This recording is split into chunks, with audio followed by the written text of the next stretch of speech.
Hello, welcome back to the Phantom Diary channel. I'm sure there are many of you who listen to my stories to fall asleep. Before we start, I'd appreciate it if you leave a like and subscribe to the video and write the number of the story in the comments that you thought was the scariest. So let's go. I'm not the type to believe in ghosts or any of that supernatural nonsense. I've always been a skeptic, especially when it comes to stories about creepy houses or strange occurrences. But that changed one weekend. My friends and I rented a house out in the woods for a getaway. The place was old, but charming, nestled in a clearing with towering trees surrounding it. We arrived late in the afternoon, the air crisp and cool, a perfect setting for a few days of escape. The house had this old-world charm-worn wooden floors, an overgrown garden, and creaking stairs that added to its character. That night, after dinner and drinks, we were all lounging around the living room. The fire crackled in the fireplace, casting flickering shadows across the room. It wasn't long before we started telling ghost stories, the usual stuff, spooky tales that only serve to make you laugh at how ridiculous they are. At least, that's what I thought. But then, Sarah, one of my friends, told us about the house's previous owner, an old woman who had lived there alone for years before passing away. People in the area said she had been eccentric, and some claimed to have seen strange lights in the windows at night. I didn't think much of it, just more campfire fodder. But something about the way Sarah described it gave me an odd feeling, like she wasn't telling the whole story. We all went to bed, but I couldn't shake the unease that crept in as I lay in my room, the wind howling outside.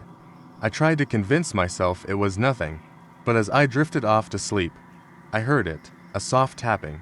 At first, I thought it was just the wind, branches tapping against the window, but then it came again, gentle, deliberate, like someone knocking on the door. I bolted upright in bed, my heart racing. The tapping continued, slowly, methodically. I was frozen, too terrified to move.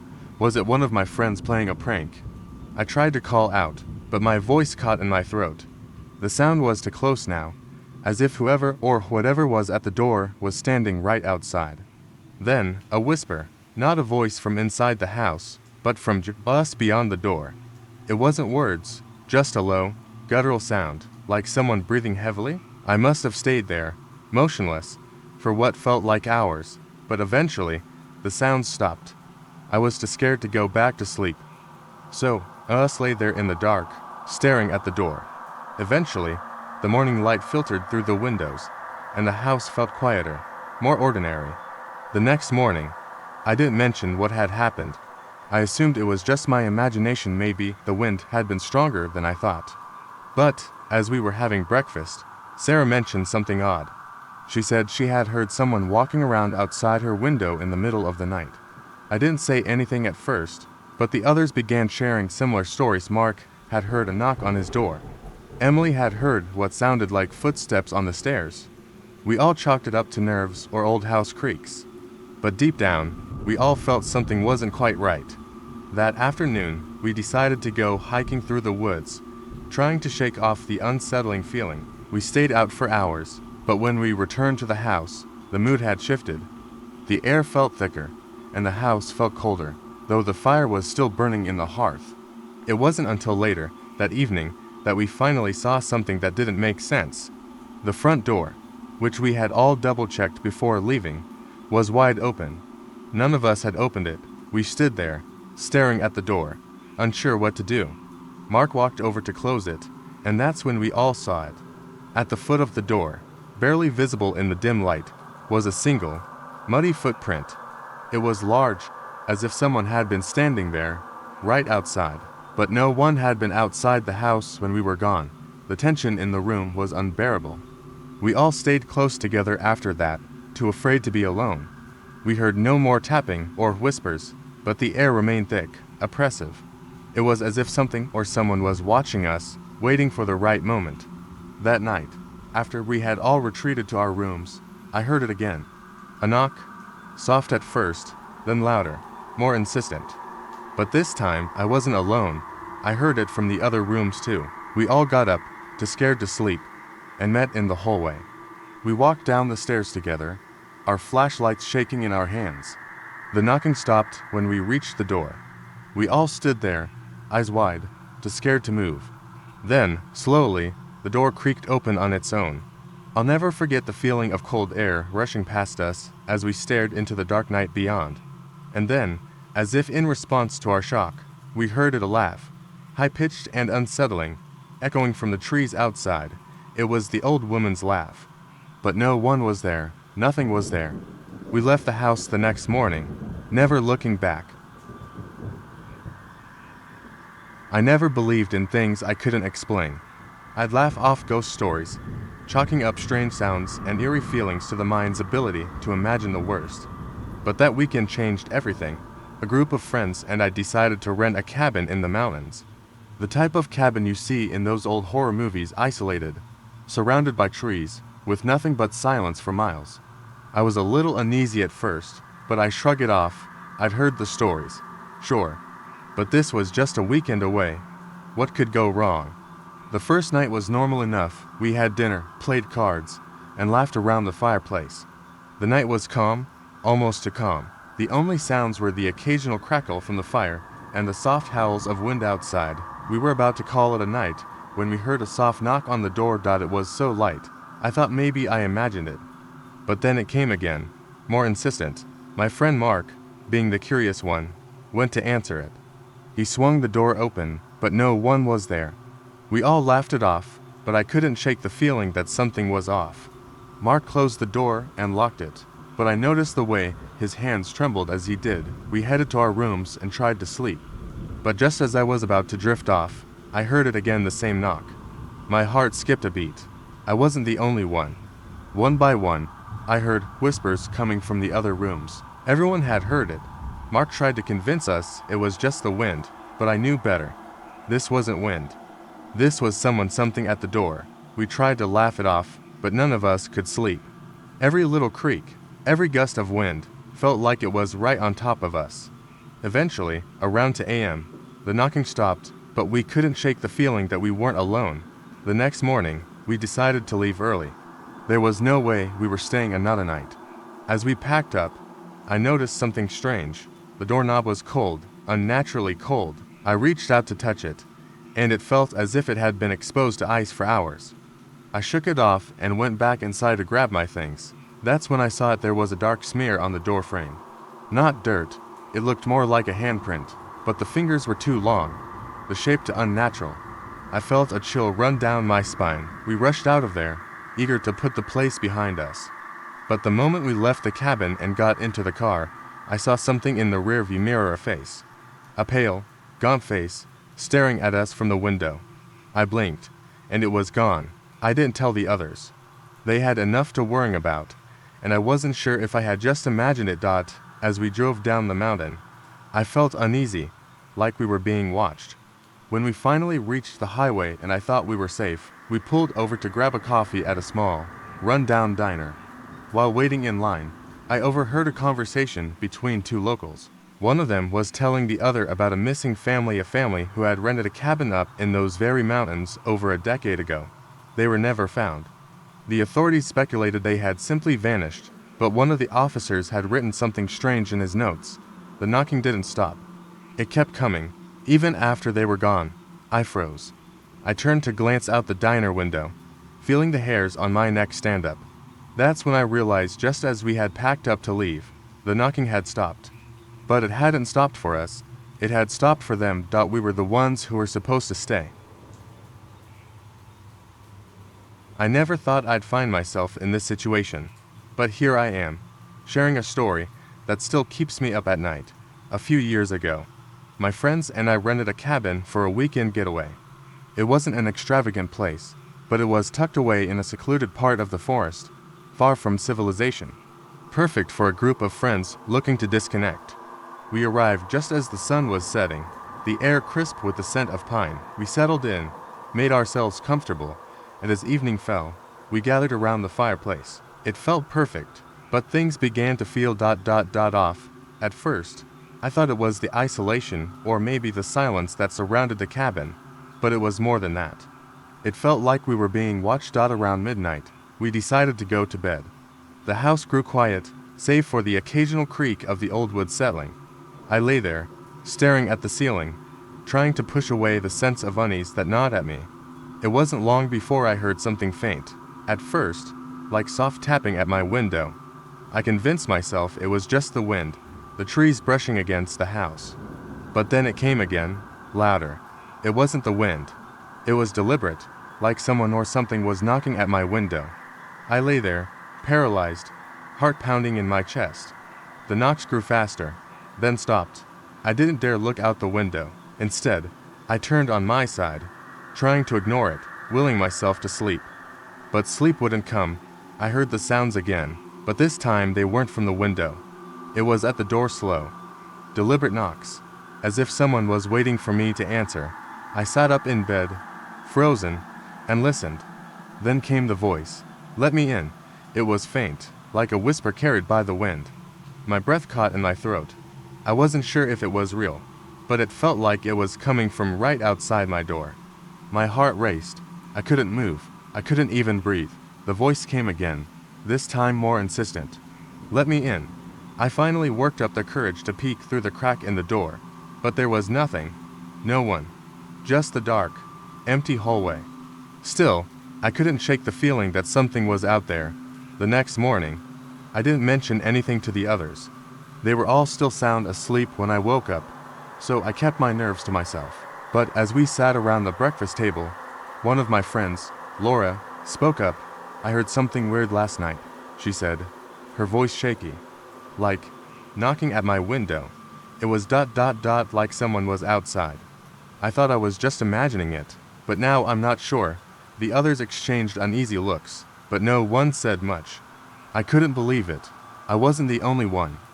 Later that day, we decided to take a walk in the woods to clear our heads. We spent hours hiking, but the whole time I couldn't shake the feeling that we weren't alone. It was the way the trees seemed to close in around us, the unnatural silence that seemed to follow us wherever we went. It wasn't normal. That evening, we sat around the fire again, trying to enjoy the night. But the strange feeling lingered, like an invisible presence watching us. When we went to bed, I tried to sleep, but my mind wouldn't quiet. I kept hearing things outside, the same tapping, the same whispering. It was like it was trying to get in. But what terrified me the most was when I heard someone whisper my name. It was clear as day. I jumped out of bed, heart hammering, and rushed to the window. There was nothing there. The woods were silent, unnervingly so. I wanted to leave, but I didn't want to alarm anyone. I couldn't explain it.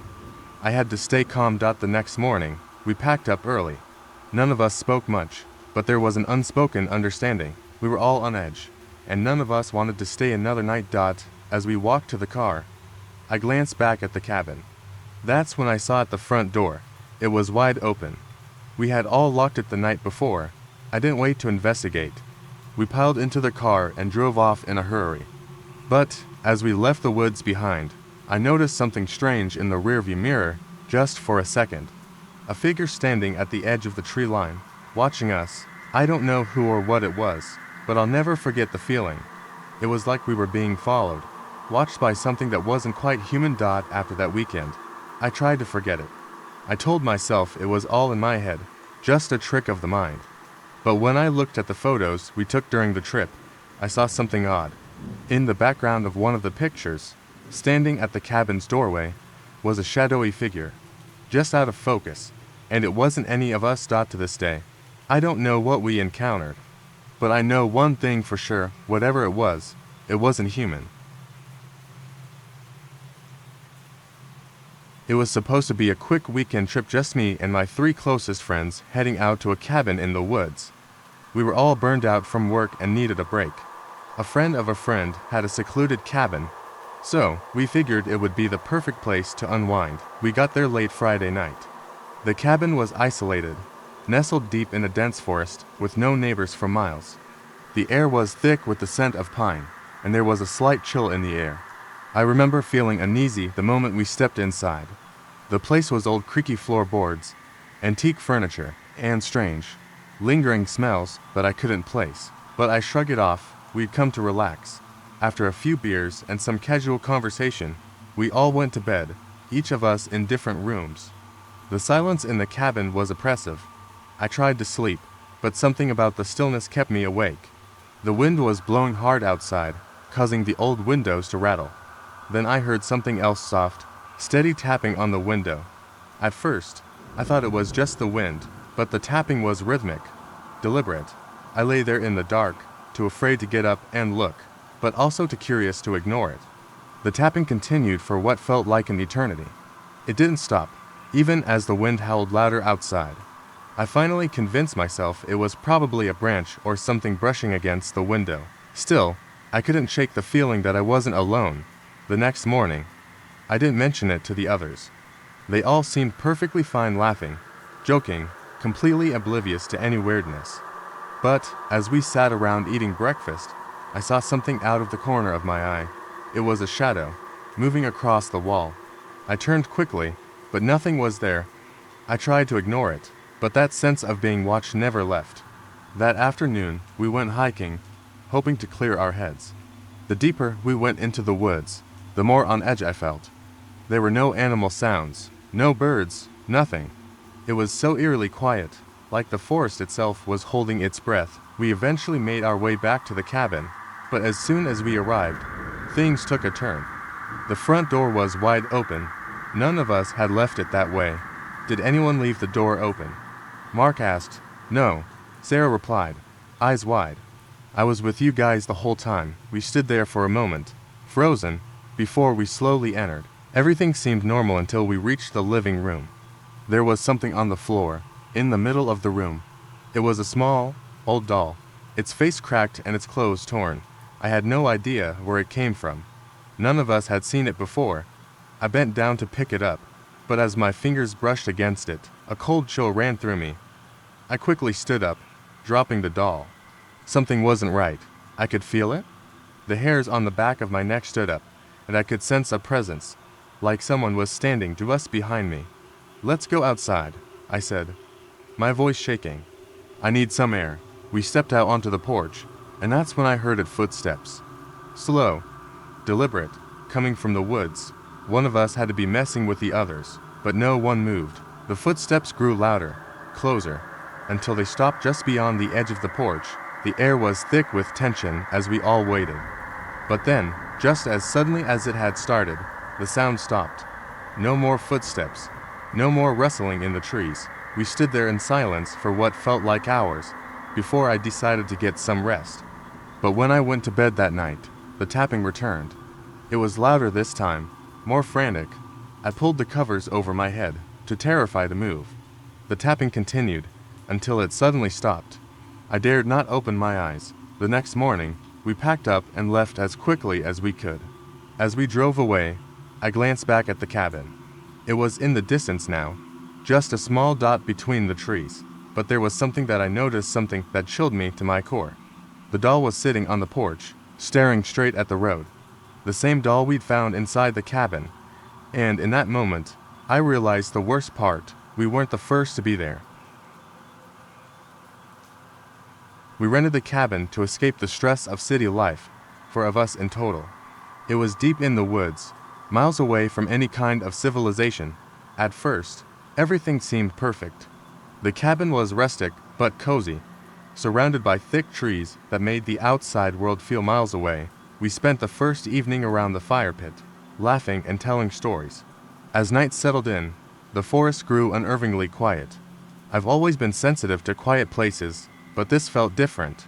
There was something pressing on the air, something just under the surface of the normal sounds of nature. That night, I went to bed early. The others stayed up, but I felt exhausted. I tucked myself into the cozy bed and tried to drift off, but the silence was unsettling. It was as if the forest itself was holding its breath. Around 2 a.m., I was jolted awake by a noise. At first, it was faint, barely a whisper. A scratching sound like nails against wood. It was coming from somewhere inside the cabin. I lay perfectly still, thinking maybe it was just the house settling. But then the scratching came again, louder, closer. It was unmistakable, as if something or someone was moving just outside my door. I turned my head slowly, my breath shallow. The room was pitch black, and the only sound was the scraping against the wood. I held my breath and listened, but the noise stopped as suddenly as it had started. I lay there for what felt like forever, wondering if I should check it out. The rational part of my brain told me it was nothing, the wind, maybe, or an animal. But that voice in my head, the one that usually told me to calm down, was now silent. I couldn't take it anymore. I got up and crept to the door, holding my breath. I peeked through the crack. Nothing. The hallway was dark, but still, I opened the door fully and tiptoed out, my heart racing. The house felt colder now, like something had changed. The air seemed heavier. I walked toward the stairs, intending to check on my friends, but then I froze. At the bottom of the stairs, a shadow moved across the wall, its outline barely visible in the faint light from the living room. I wanted to scream. I wanted to run, but my legs wouldn't move. The shadow grew clearer, and I saw something that made my stomach twist. It wasn't a person, it was something else. A figure, tall and unnaturally thin, moving slowly across the room. I backed away, but my foot caught on the edge of the floor. The figure stopped and turned toward me. For a split second, I thought I saw its face, a twisted, hollow thing, with black pits where I should be. And then, just as quickly, the figure vanished into thin air. I ran back to my room, slammed the door shut, and locked it. I pulled the blankets over my head and tried to calm my breathing. My mind raced with thoughts of what I had just seen. Had I imagined it? Was I just tired? The rest of the night was a blur. I couldn't sleep, couldn't even close my eyes. Every creak of the house, every gust of wind outside, sent me into a state of panic. At some point, I must have dozed off, because I was jolted awake again by a loud bang. This time, it came from downstairs, followed by muffled footsteps, as though someone was moving around the cabin. I didn't dare leave my room again. I texted my friends, but there was no reply. The silence from downstairs was almost worse than the noise. What was happening? What had been in that room with me? At dawn, I ventured downstairs, trying to convince myself that I was just being paranoid. But when I reached the bottom of the stairs, I stopped dead in my tracks. The living room was just as I had left it, except for one thing: the front door was wide open. I ran outside and looked around, my heart hammering. There was no one there, no sign of anyone having come or gone. The door was locked when we arrived, and I was certain none of us had opened it. When the others finally woke up, I told them what had happened. They thought I was just scared, maybe imagining things. But when we went outside later, we found something strange: deep scratches, like claw marks, along the front of the cabin, leading to the door. We didn't stay another night. As we left, I couldn't shake the feeling that something had been watching us, waiting for us to leave. The woods seemed darker now, more oppressive. I looked over my shoulder once more, but there was nothing there, just the trees, and the faint whisper of wind in the branches. I don't know what was in that cabin, but whatever it was, it wanted us to leave. And I'm sure it's still out there, waiting for the next people foolish enough to venture into the woods. It was supposed to be a simple weekend getaway, a cabin in the woods with a few close friends. We were all looking for some peace, a chance to get away from work, from the noise, and from the constant pressure of daily life. None of us were particularly superstitious, and we didn't believe in ghost stories or strange happenings. We just wanted to disconnect and relax. We arrived at the cabin late in the evening. The weather was perfect, a bit cool with a soft breeze. The cabin was older, rustic in a charming way, but the moment we stepped inside, something felt off. The air inside was too still, too quiet. Even as we set up the fire and cracked open a few beers, there was an uncomfortable heaviness to the place. I shrugged it off. After all, it was just the setting. Nature has a way of making you feel like you're not alone. We went to bed around midnight, and I couldn't help but notice that the silence outside was absolute. No wind, no animals, nothing. I've never been fond of the dark, but I tried to push away that creeping feeling that we weren't really alone here. I lay in bed, staring at the ceiling. That's when I heard it scratching. At first, I thought it was an animal, maybe a raccoon, trying to get into the cabin. But the scratching continued, rhythmic, deliberate. It wasn't the usual animal scurrying. It sounded like something dragging against the wood, slow and methodical. I sat up, heart racing. The noise stopped. I waited, listening. Then came a tap at my window, a soft, distinct tap. I was frozen in place, staring at the dark outline of the window. Another tap. I got out of bed, trying to tell myself it was just an animal, but a nagging feeling tugged at me. I slowly crept to the window, pulled back the curtain, and looked outside. Nothing. I exhaled, trying to convince myself it was just the wind or a branch. But as I turned to head back to bed, I heard it again, a whisper. My name, soft but clear. I froze in my tracks, my blood turning cold. I turned back to the window and pressed my forehead against the glass. This time, I could see something movement just beyond the tree line. A shadow, darker than the night around it, moving slowly in our direction. I couldn't make out any details, just the shape of something tall and thin, swaying unnaturally. My heart was in my throat, and I knew I had to wake the others, but I couldn't move. I couldn't tear my eyes away from the thing standing there in the darkness, barely visible, yet undeniably real. Then, just as suddenly as it had appeared, the shape vanished. I rushed to the door, but before I could open it, I heard footsteps on the stairs, slow, deliberate steps, like someone was walking toward me. I ran to the others' rooms, banging on the doors. They woke up gradually, confused, but I couldn't explain what I had seen. It didn't make sense. But I wasn't going to be the one to stay alone in that room. We all gathered in the living room, trying to shake off the unsettling feeling that hung in the air. That's when we heard the scraping sound, coming from the walls, as though someone was dragging something sharp along the wood. The house creaked, and the sound grew louder, closer. One of my friends, James, went to check the back door. He stopped short as he reached for the knob. His face went pale. The door had been scratched, deep grooves dug into the wood, as if something had been clawing at it for hours. The strangest part, the scratches were fresh. There was no way any animal could have done that. We bolted. We grabbed our things, ran to the car, and sped away. As we left the cabin behind, I glanced in the rearview mirror. The lights of the cabin were dimming. But before they went out completely, I swear I saw a figure standing in the window, tall, dark, and watching us leave. When we got back to civilization, we went online to search for any mention of the cabin. To my horror, there was an article about the place. The cabin had been abandoned for years after a family disappeared there in the early 80s. The article mentioned strange scratching sounds heard by neighbors, and the last line of the piece sent chills down my spine. Some say they still hear footsteps in the woods at night. We were lucky. We all made it out, but every time I close my eyes, I can still hear those footsteps, slow and deliberate, growing louder behind me. We were a group of 5 friends, all of us desperate for a break from the chaos of everyday life. So, we rented a remote cabin tucked deep in the woods for a weekend of solitude. No phones, no distractions, just us, the trees, and the stars. It seemed perfect. The cabin was old, but charming, with wooden floors that creaked under our feet and a fireplace that crackled warmly in the living room.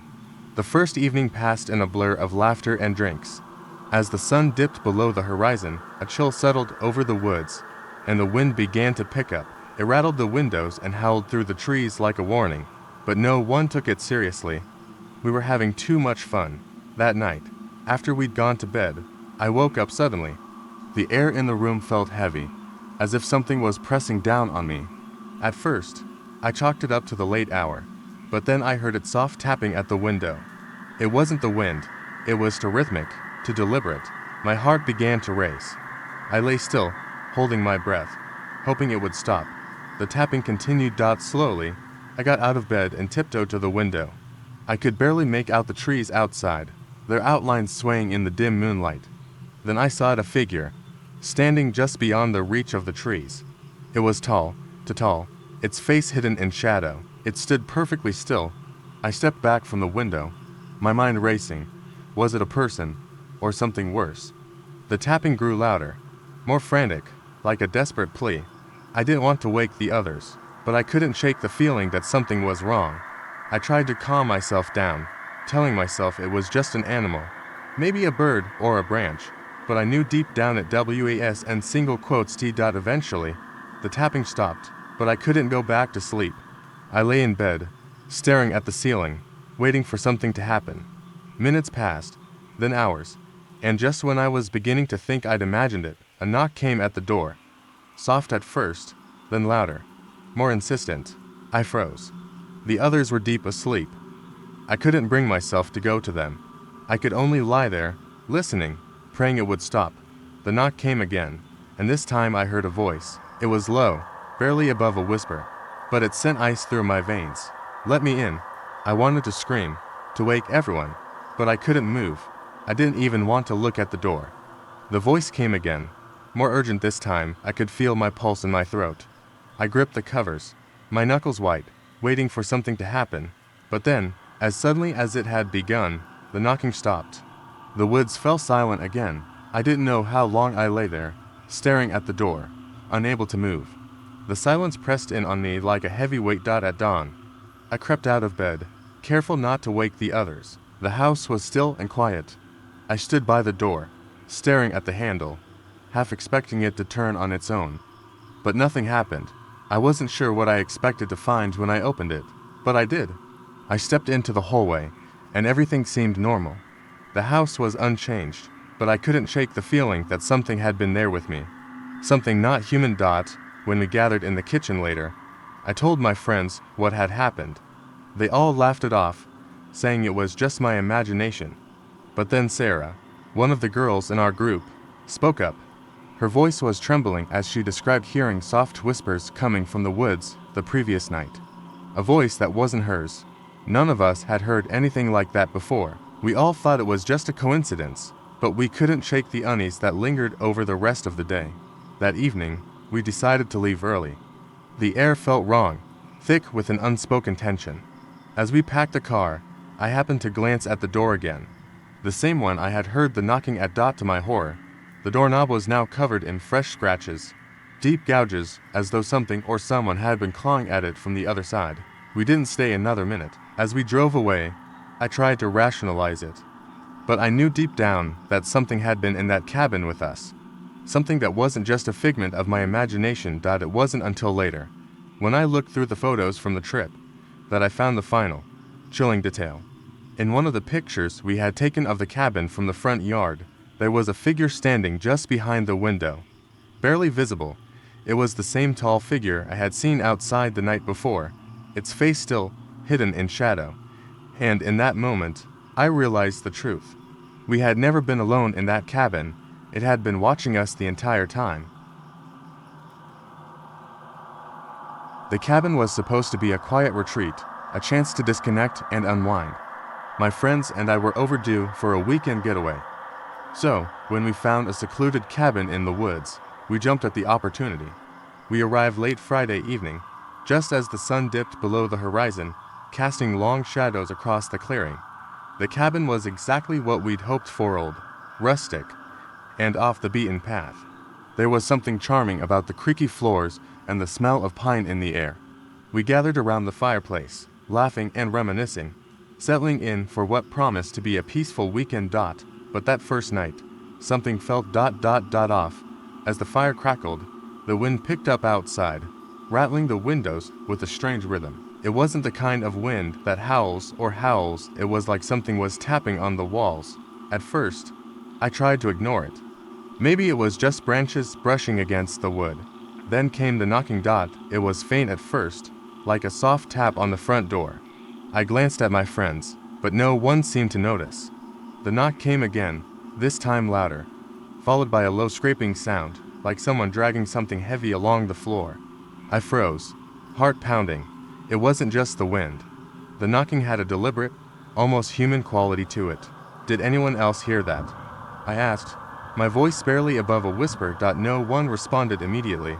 So I stood up and walked to the door, pressing my ear against the wood. I heard nothing but the wind outside, howling against the trees. I slowly backed away, trying to shake off the feeling of being watched. The night passed in a strange haze. I couldn't sleep, tossing and turning, hearing the occasional knock on the door and the unsettling scraping sound. But when I checked again, no one was outside. The cabin was still. The next morning, I brushed it off. It had been a long drive, and we were all exhausted, but when we stepped outside to explore the woods, I noticed something strange: footprints in the snow leading toward the cabin, fresh and deep. They weren't from any of us. They circled the cabin before fading into the trees. I didn't say anything at first, but I couldn't shake the feeling that we weren't alone. The woods felt too quiet, like the trees were watching us, waiting. We spent the day hiking and enjoying the outdoors, but that night, things took a darker turn. Around midnight, I woke to the sound of footsteps outside. Slow, deliberate, as though someone was walking just beyond the window. I quietly got up, careful not to wake the others, and peeked outside. Nothing, just the snow-covered ground and the trees, swaying in the wind. But then I saw it, a shadow, tall and thin, moving between the trees. It didn't seem to belong to anything. The figure moved with unnatural grace, its silhouette stretching across the snow. I stared for a moment, trying to make sense of it, but when I blinked, it was gone. I bolted back to my bed, my heart racing.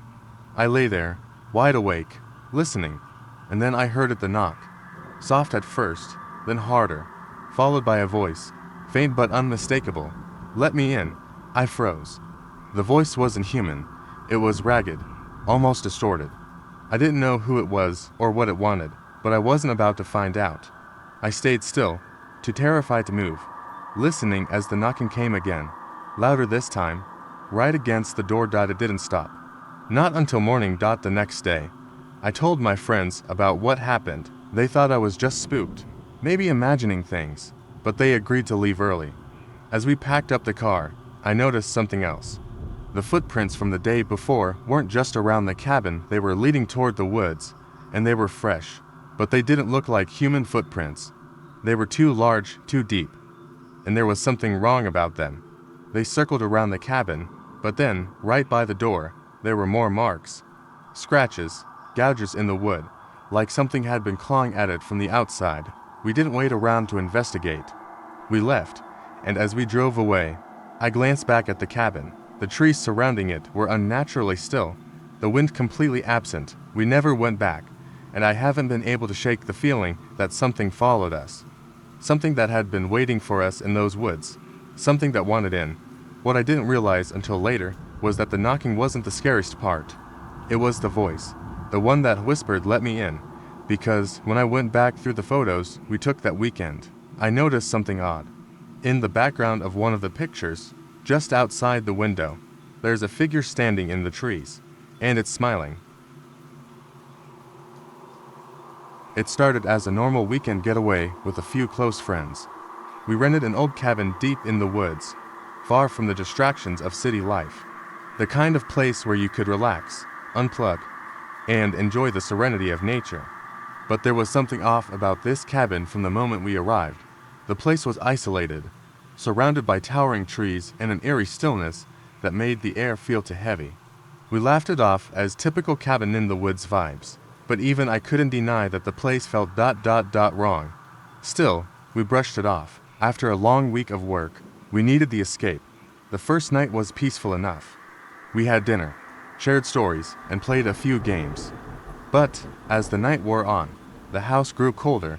Despite the fire crackling warmly in the living room, it wasn't the chill of the air. It was more like an energy, a presence, as if something unseen was lurking just beyond the walls. Around midnight, we decided to go to bed. I couldn't sleep, though. Something kept tugging at the edges of my consciousness. A subtle sound, a tap, then a scrape, like nails dragging against wood, came from somewhere in the cabin.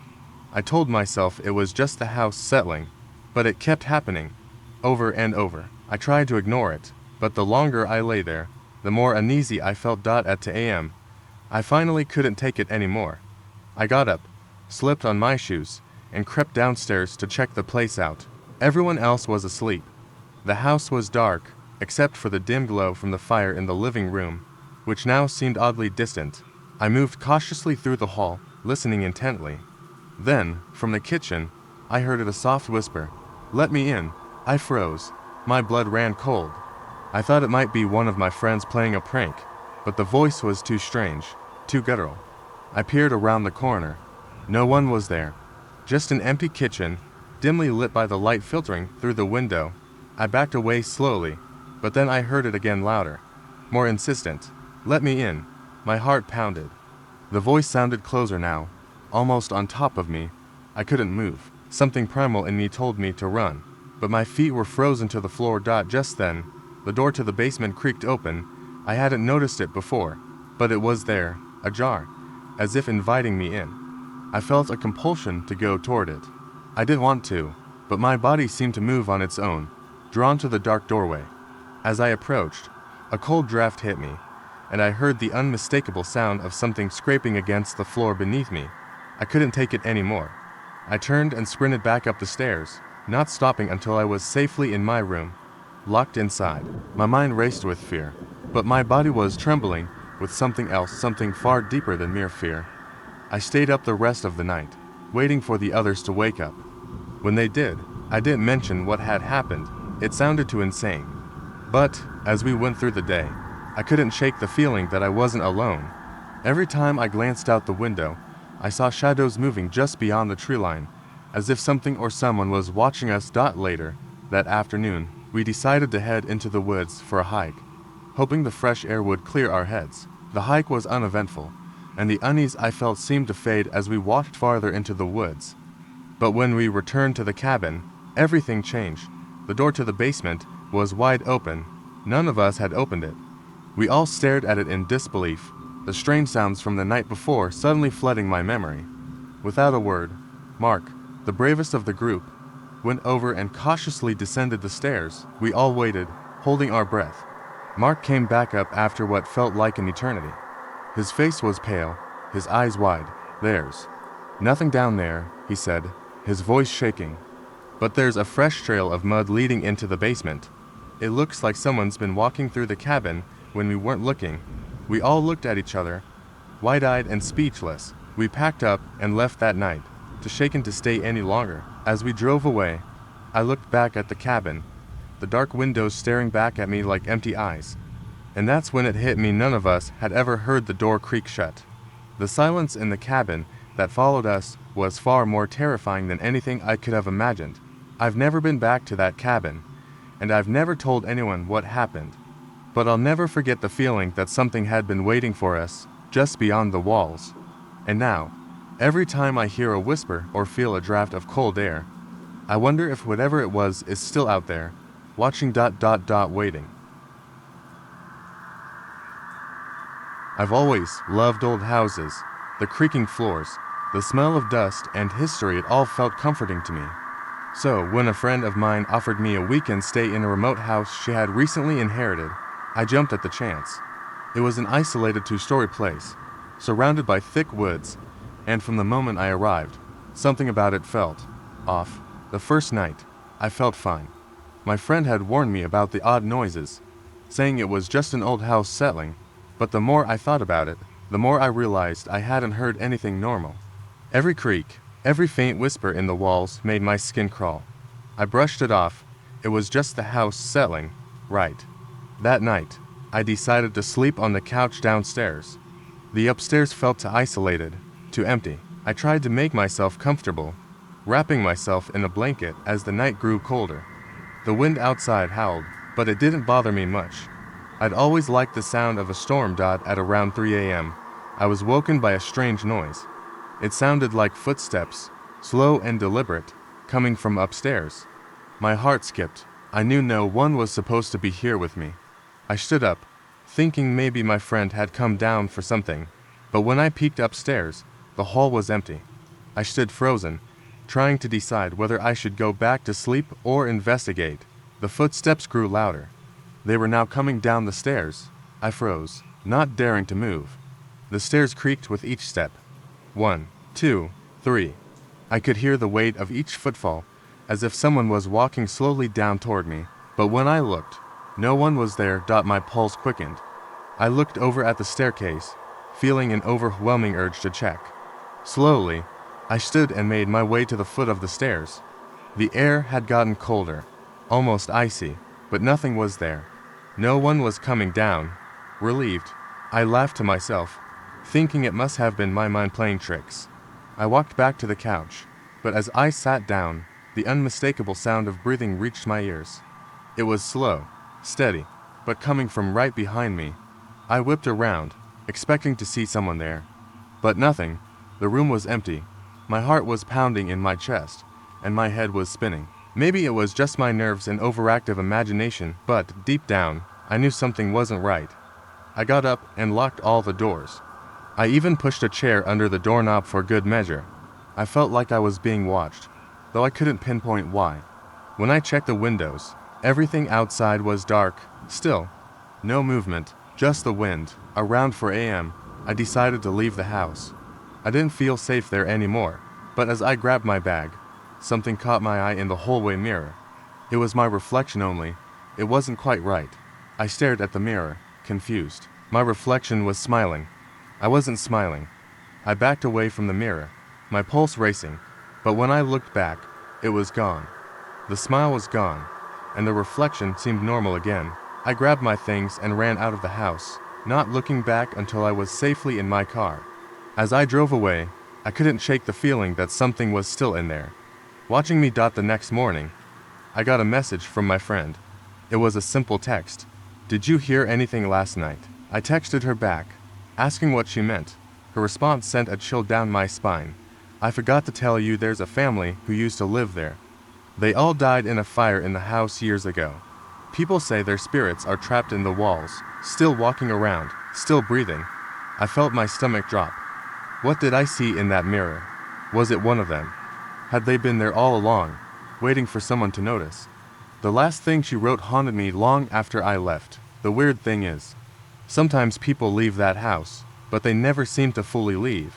The spirits follow them, always. Now, months later, I still don't sleep well. And sometimes, when I glance at a mirror, I swear I see a faint, twisted smile in the reflection, someone, or something, just behind me.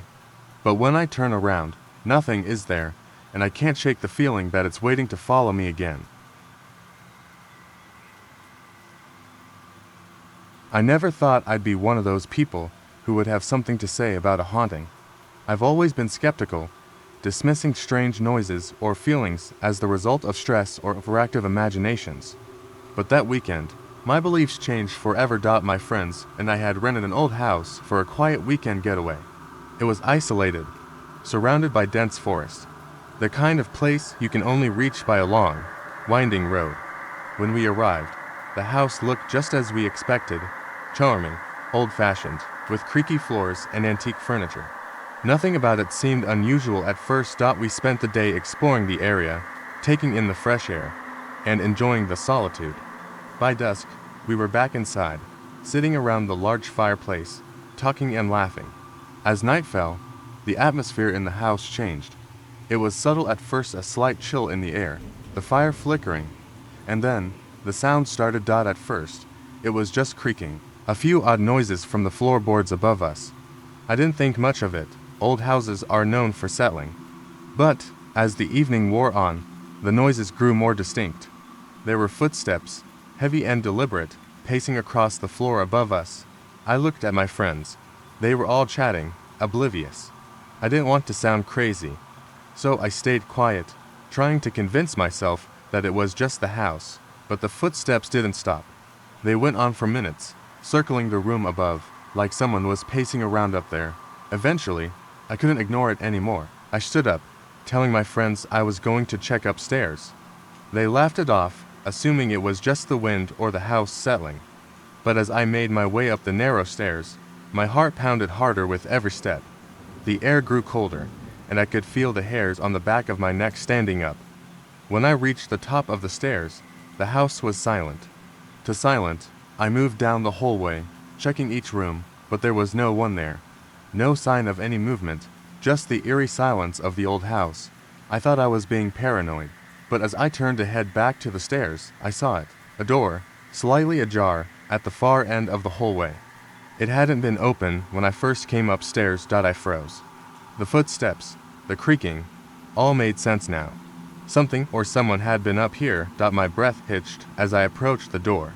I reached out to push it open, and just as my fingers touched the handle, the door slammed shut with a deafening bang. I staggered back, nearly falling down the stairs in shock. I ran downstairs, shaking, and told my friends what happened. They didn't believe me, of course.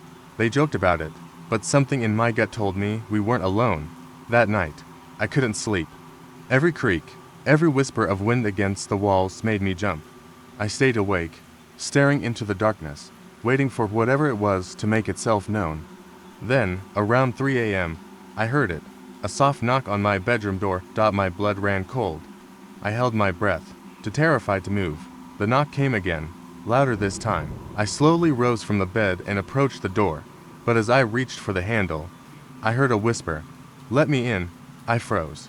The voice was unmistakable, a low, raspy whisper, barely audible, but clear enough to send a chill straight through me. I didn't open the door. I couldn't. Instead, I backed away and huddled in the corner of the room, my heart racing. The knock came again, followed by the whisper, now louder and more insistent. "Let me in." I must have stayed in that corner for hours, too terrified to move, until the sun finally rose. When morning came, I thought it was over. I tried to convince myself it was just my mind playing tricks on me, but when I went to check the door, it was ajar, just like the one upstairs the night before.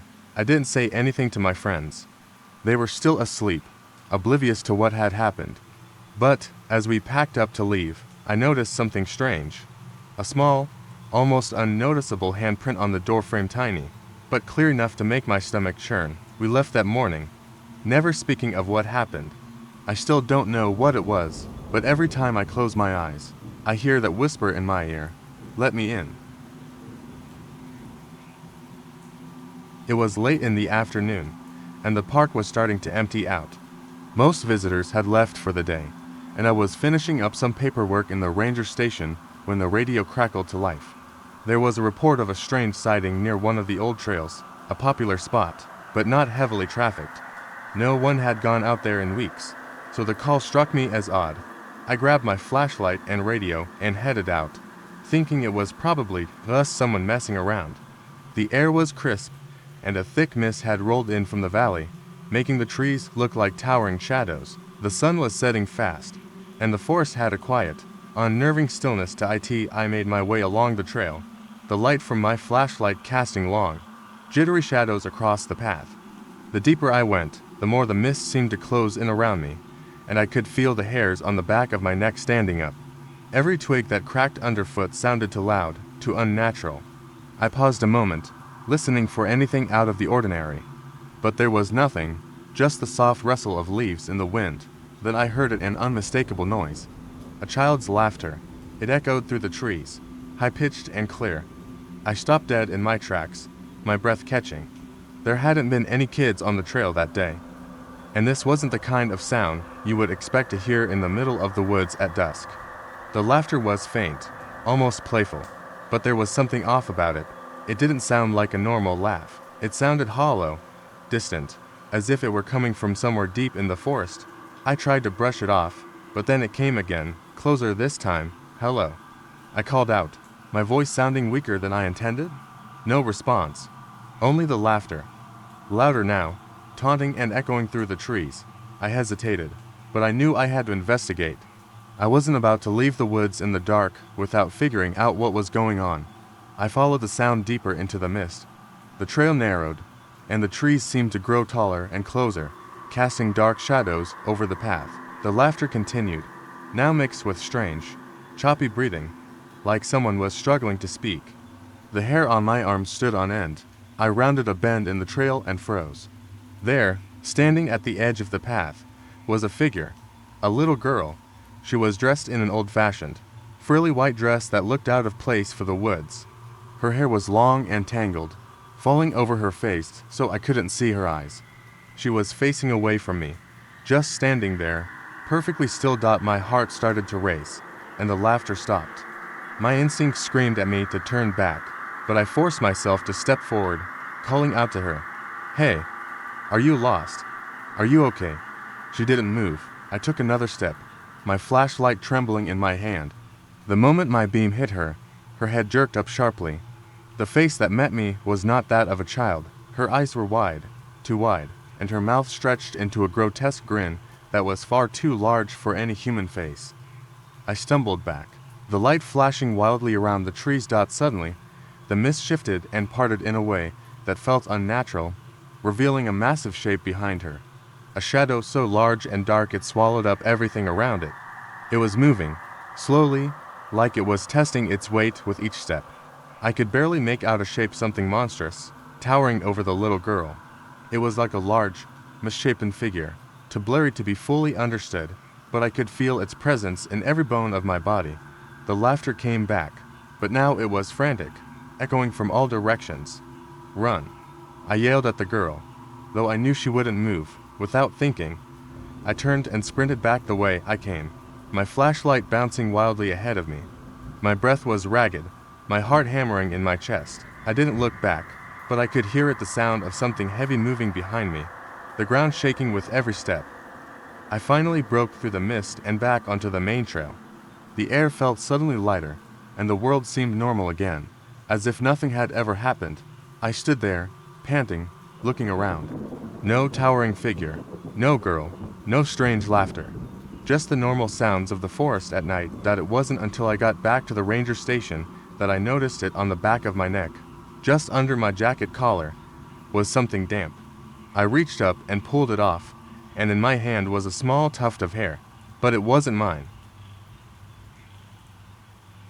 A group of friends, a long hike, and a few days in the deep woods to unwind. The kind of place where you could get away from everything. No cell service, no distractions. Just nature. We set out early on a Saturday morning, excited for the adventure ahead.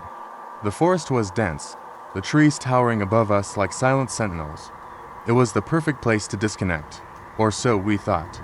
We followed a narrow trail that led deep into the woods, far from the nearest town or any real civilization. The deeper we went, the quieter it became, the usual sounds of birds and wind in the trees fading into an eerie silence. After several hours, we made camp beside a small creek. The air was crisp, and the water, though cold, was clear. We gathered firewood, set up our tents, and sat around the fire, cracking jokes and enjoying the night. As darkness settled, the forest seemed to shift. The firelight flickered, casting long, dancing shadows. That was when I first noticed it. A figure, just at the edge of the trees, barely visible in the dark. At first, I thought it was just my eyes playing tricks on me. But then, it moved, slowly, like it was trying to stay hidden. I wasn't sure if anyone else had seen it, so I said nothing, figuring it was just an animal. But then, it happened again. A shadow moving, just out of reach of the firelight, too large to be a deer, too human-like to be any animal I recognized. My heart began to race. I tried to dismiss it, telling myself it was nothing. But every time I looked in that direction, I saw movement. Something was out there, watching us. I didn't want to alarm anyone, so I kept quiet. We went to bed soon after, but I couldn't sleep. The air was thick with tension, and I kept hearing strange noises, twigs snapping, leaves rustling coming from the direction of the woods. I kept telling myself it was just the wind, or an animal, but I couldn't shake the feeling that something was wrong. Around midnight, I couldn't take it anymore. I unzipped my tent and stepped out, flashlight in hand. The others were all asleep, oblivious to the unease that had been growing in me. The night was unnaturally still. No sounds from the forest at all, as if the woods themselves were holding their breath. I turned the beam of my flashlight toward the tree line, my hands shaking. Nothing. The shadow was gone. I breathed a sigh of relief, but just as I turned back to my tent, I heard a low growl, a rumble that seemed to vibrate through the ground. I spun around, my flashlight cutting through the dark, and that's when I saw it. The figure, standing just beyond the reach of the firelight.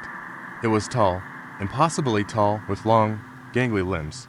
Its face was hidden in shadow, but I could make out the faint outline of something eyes, glowing, but not quite. My pulse quickened, and I froze in place. I don't know how long I stood there, staring at it, but it felt like an eternity. It didn't move, didn't make a sound. It just stood there, watching. Then, without warning, it turned and disappeared into the trees. I didn't wait to see if it would come back. I ran back to my tent, my heart hammering in my chest. I woke my friends, whispering urgently. We gathered together in a circle, each of us with wide eyes, our nerves on edge.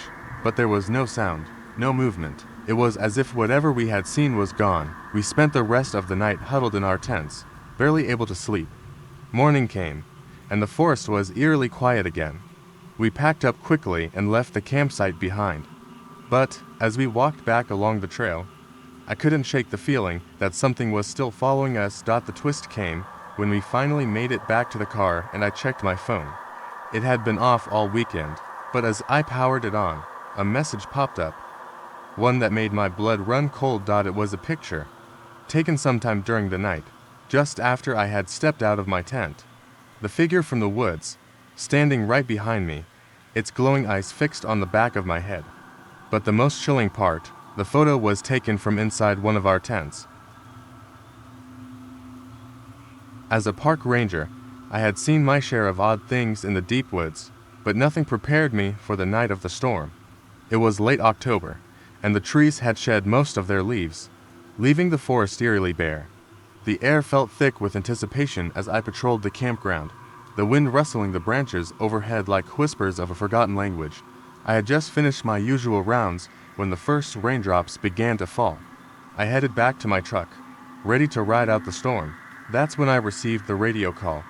A family had set up camp in a remote area, and they reported strange noises coming from the woods. Their kids were terrified, and the father asked for someone to check it out. I hesitated. I knew that area was notoriously isolated. Still, I felt a duty to help with the rain now pouring. I drove as far as I could on the muddy trail, parking a good half-mile from their campsite. The light from my flashlight flickered in the dark, illuminated only by the occasional crack of lightning. I felt an unsettling chill as I walked toward their tent, the wet ground squelching beneath my boots. The sound of rain drowned out the forest sounds, creating an oppressive silence that made my skin crawl. Upon reaching the campsite, I called out to them. No answer. I peered into the tent, half expecting to see the family huddled inside. It was empty. The sleeping bags were neatly arranged, their backpacks untouched. A cold shiver ran down my spine. I stepped back, scanning the area, when I heard a low, guttural growl emanating from the nearby thicket. Adrenaline surged through me, but I couldn't abandon my duty. I called out again, asking if anyone was there.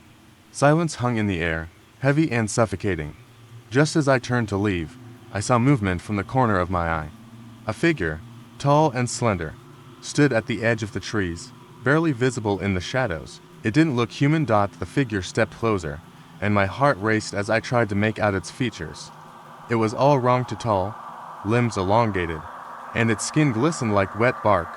I stumbled back, my instincts screaming at me to run, but I knew I couldn't leave without confirming the family's safety.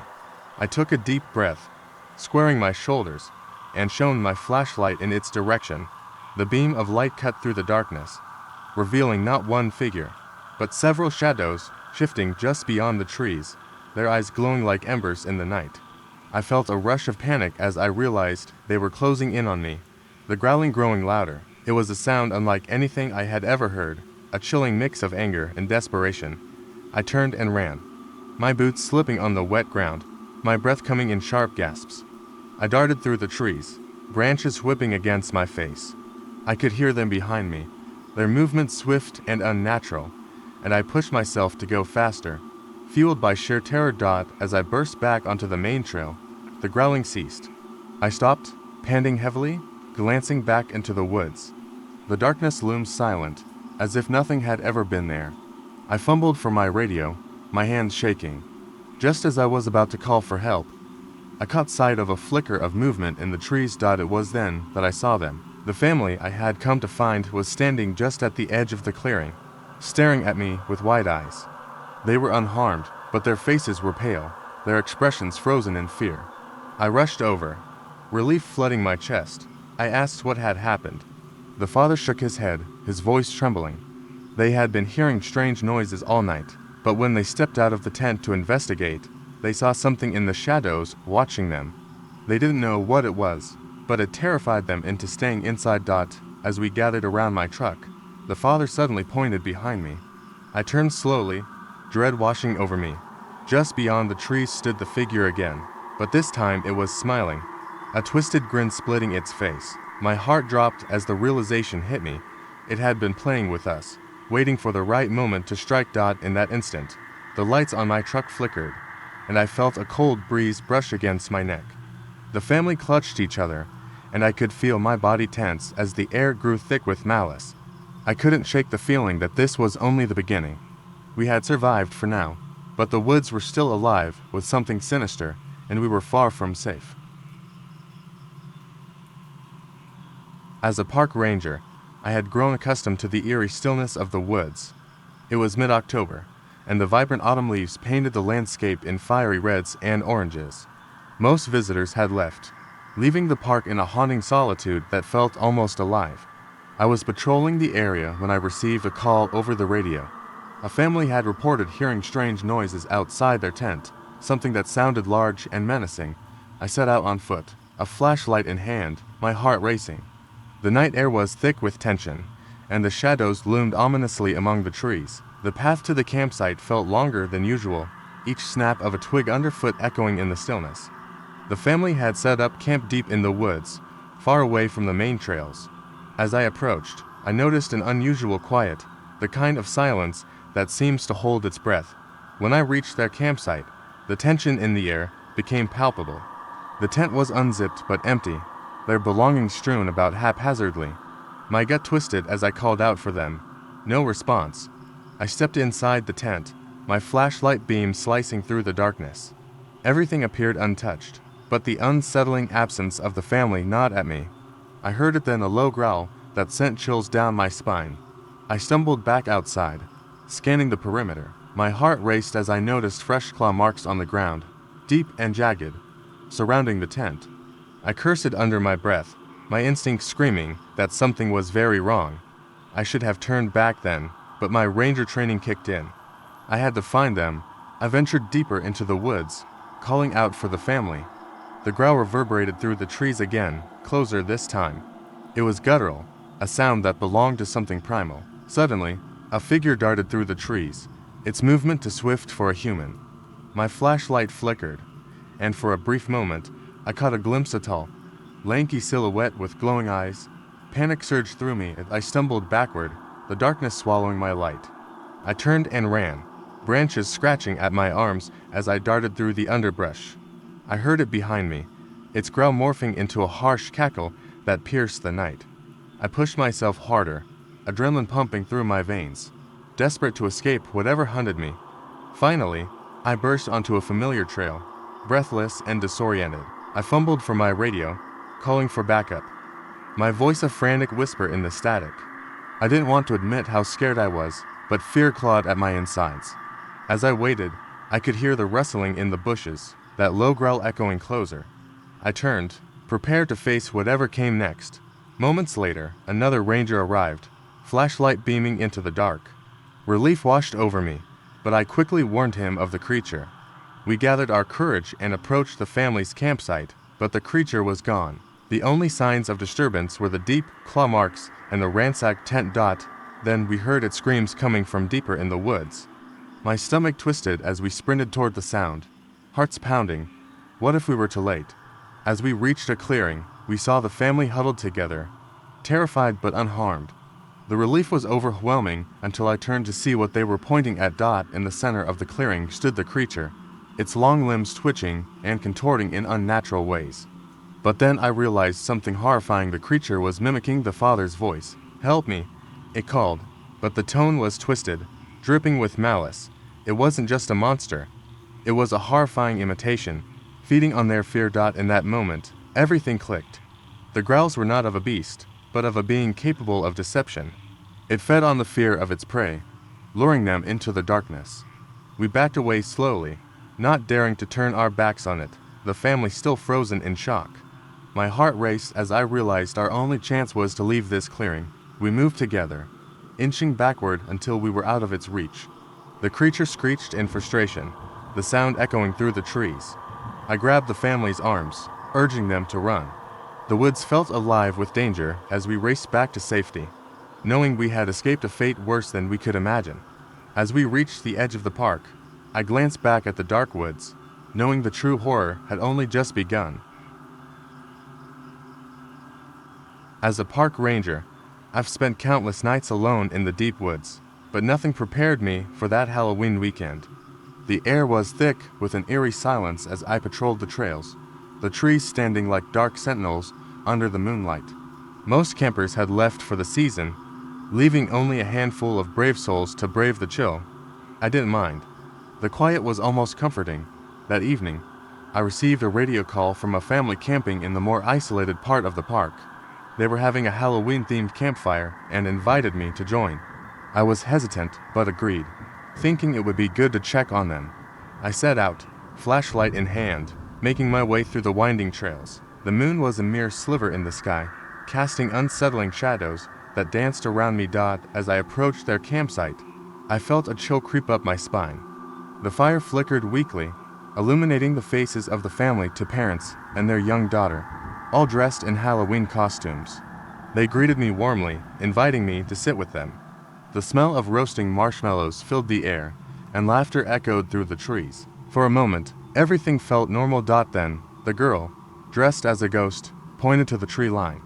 "Look, there's someone over there," she whispered, her voice barely above a breath. I turned to see nothing but the dark outline of the trees. The parents laughed it off, but my instincts kicked in. I brushed it aside, convincing myself it was just a trick of the light or perhaps an animal. But as I settled in, unease settled in my stomach.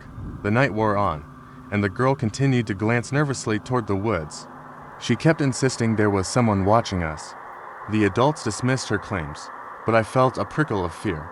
Just then, a loud rustle erupted from the bushes. My heart raced as I scanned the tree line with my flashlight, its beam trembling. The parents jumped to their feet, trying to reassure their daughter. But as I stood, a figure emerged from the shadows, a tall silhouette. My breath caught in my throat as I shone the light in its direction.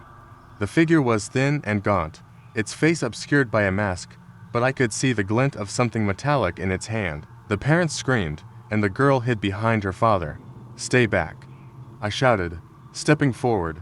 The figure didn't move, its presence unnaturally still. Just as fear began to take hold, the family bolted in the opposite direction, leaving me alone. My instincts kicked in, and I followed, shouting for them to stop. We ran through the dark forest, panic rising with every step.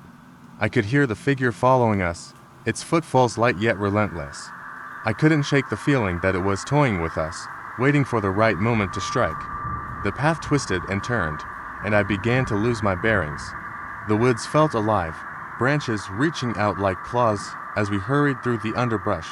Suddenly, we burst into a small clearing, the moonlight illuminating our frantic faces. The parents were panting, the little girl crying.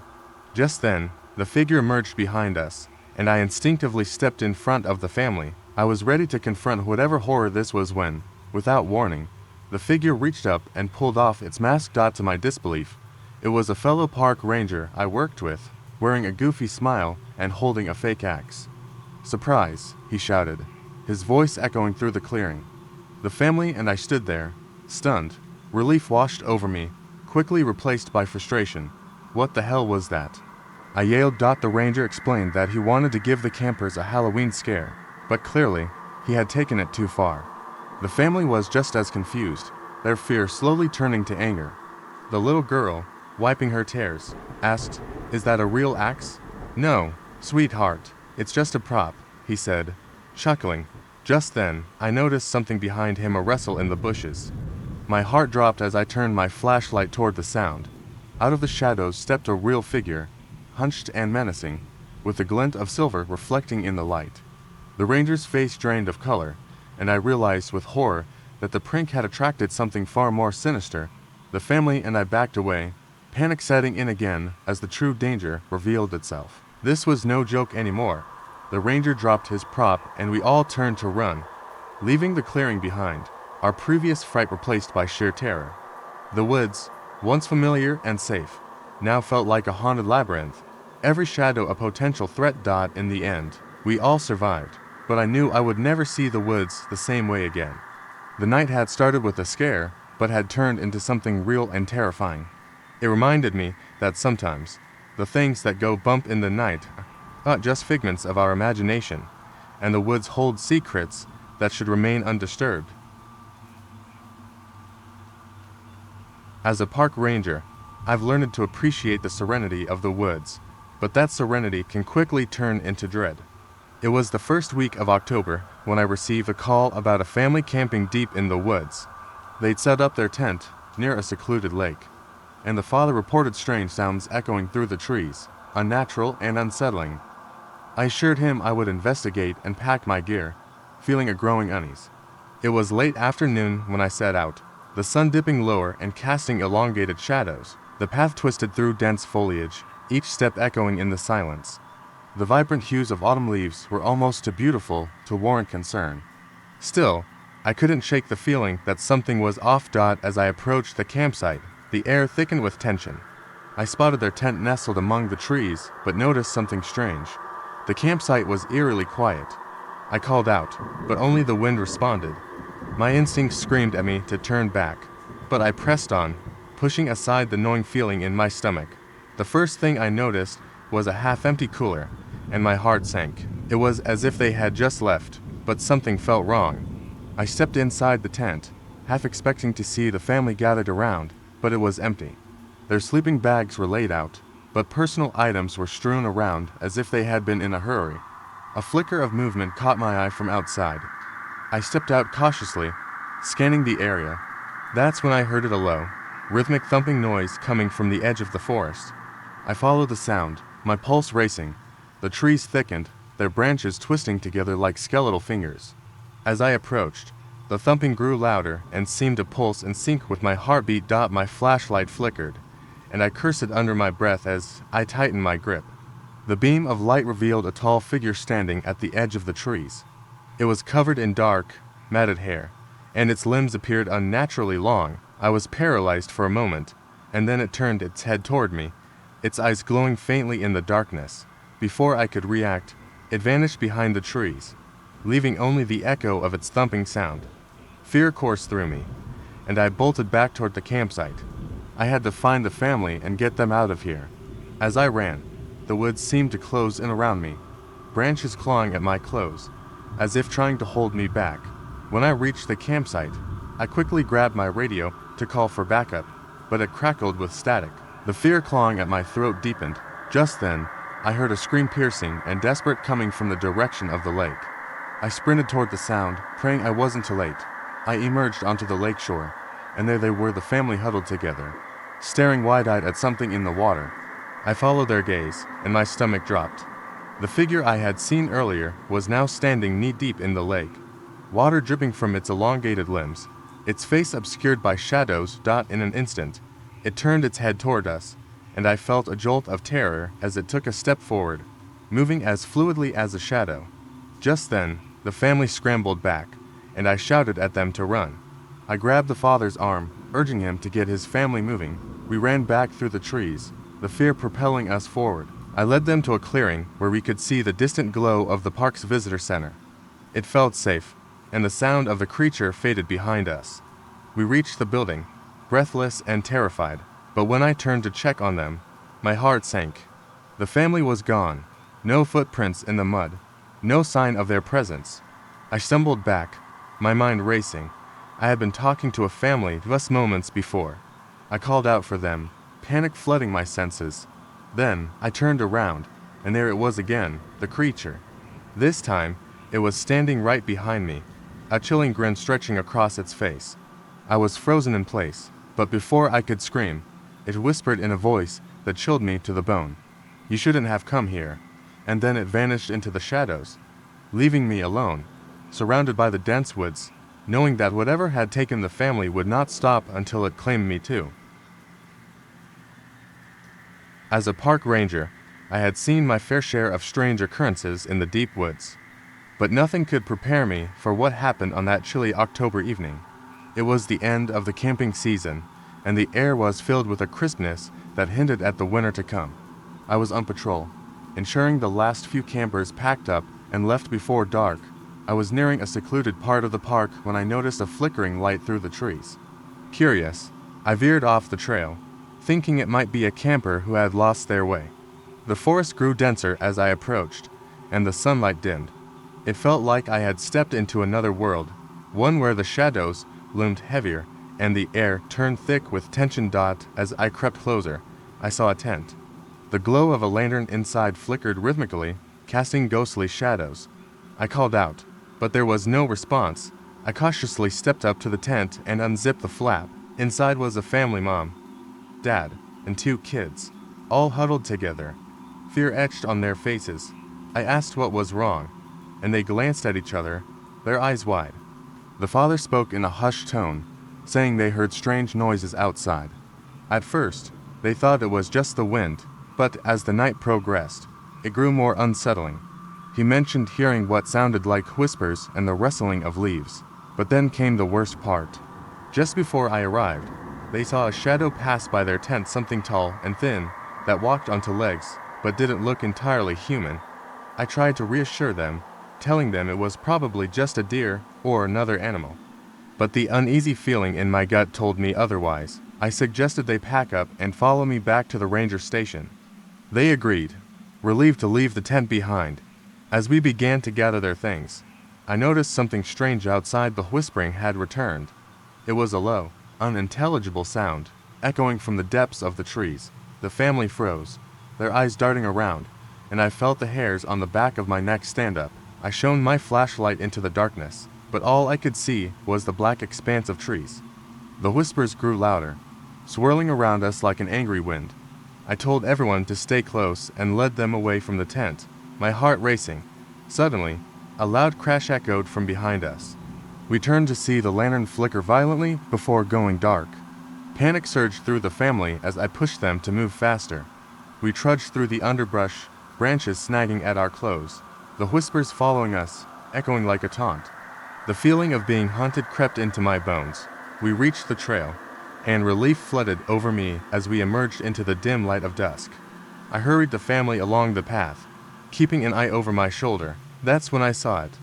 A tall, gaunt figure stood at the edge of the trees, its eyes glowing like embers in the fading light.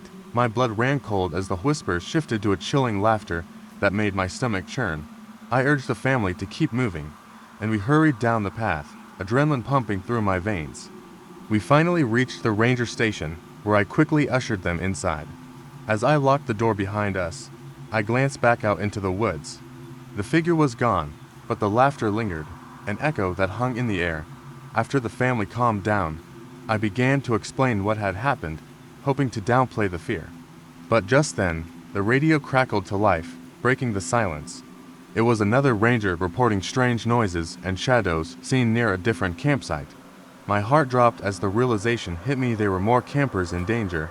I turned to the family and promised them they would be safe inside while I went to assist. I couldn't shake the feeling that we had interrupted something that shouldn't be disturbed, something that was now angry at us for our intrusion. As I ventured back into the woods, the laughter returned, taunting me. I followed the sounds. Each step felt like a descent into madness. The trees closed in around me, and suddenly I tripped over a root, tumbling to the ground. When I looked up, the figure loomed over me, closer than before. I scrambled to my feet and bolted back toward the station. Bursting through the door, I slammed it shut and locked it, breathing heavily. I turned to find the family staring at me, their faces pale. But behind them, in the shadows, stood the very same figure that had chased us. Its eyes flickered in the dim light, a sinister grin spreading across its face. And in that moment, I understood the truth. The woods were alive, and it would always have a way to reclaim what was taken from it. The laughter echoed in my ears, and I knew we had merely survived a night in its domain. But as long as we remained vigilant, perhaps we could outlast its terrifying grasp. I had just completed my first year as a park ranger, and with summer fading, the woods had begun to quiet down. The leaves were turning, casting a kaleidoscope of color over the hiking trails, and I was preparing for the final weekend of camping season. I was patrolling a section of the forest known for its secluded beauty, a favorite spot for campers. The air was thick with the scent of pine, and the faint rustle of leaves created a serene atmosphere, perfect for reflection. As evening approached, I decided to check on a group of campers who had reserved a site deep in the woods. They were known to stay up late, so I wasn't surprised when I found their campfire still crackling. I introduced myself, and they welcomed me warmly. There were 4 of them, sitting around the fire, swapping ghost stories. I joined in, sharing a few tales of my own, feeling the camaraderie that comes from being out in nature. As the night wore on, the laughter faded, and the conversations turned more serious. One of the campers, a young woman named Sarah, told a story about how her uncle had once gone missing in these very woods. She described how he had heard voices calling him deeper into the forest and never returned. The atmosphere shifted as the group exchanged uneasy glances, and I tried to reassure them that such tales were often exaggerated. After all, I was a ranger, and I had always felt safe here. As I was about to leave, I noticed something strange. A shadow moved at the edge of the clearing. I dismissed it as my imagination playing tricks in the flickering firelight. I bid the campers good night, promising to check in on them in the morning. As I walked back to my patrol vehicle, I couldn't shake the feeling that someone or something was watching me. The woods felt alive in a way I hadn't experienced before, each rustle amplifying my senses. That night, I drove to a nearby ranger station and settled in, my mind still lingering on the campers' stories. I dozed off, only to be awakened by the sound of my radio crackling to life. A distressed voice broke through the static. A panic-stricken Sarah was calling for help. The signal faded in and out, but I could make out urgent pleas for assistance. I grabbed my flashlight and jumped into my truck, the adrenaline surging as I raced back to the campsite. The drive was tense, the trees looming like dark sentinels. I arrived to find the campfire now reduced to glowing embers. The tent was unzipped, but there was no sign of the campers. I called out for them, but the only response was the haunting echo of my voice in the stillness. My instincts screamed for me to search the area. As I ventured deeper into the woods, the darkness enveloped me. The beam of my flashlight sliced through the shadows, illuminating twisted roots and gnarled branches. Suddenly, I heard a faint whisper, almost like a child's laughter carried on the wind. I froze, my heart racing, and strained to listen. The laughter faded into a chilling silence, replaced by a low growl emanating from the thicket nearby. Against my better judgment, I approached the sound. The growl intensified, a primal warning that sent shivers down my spine.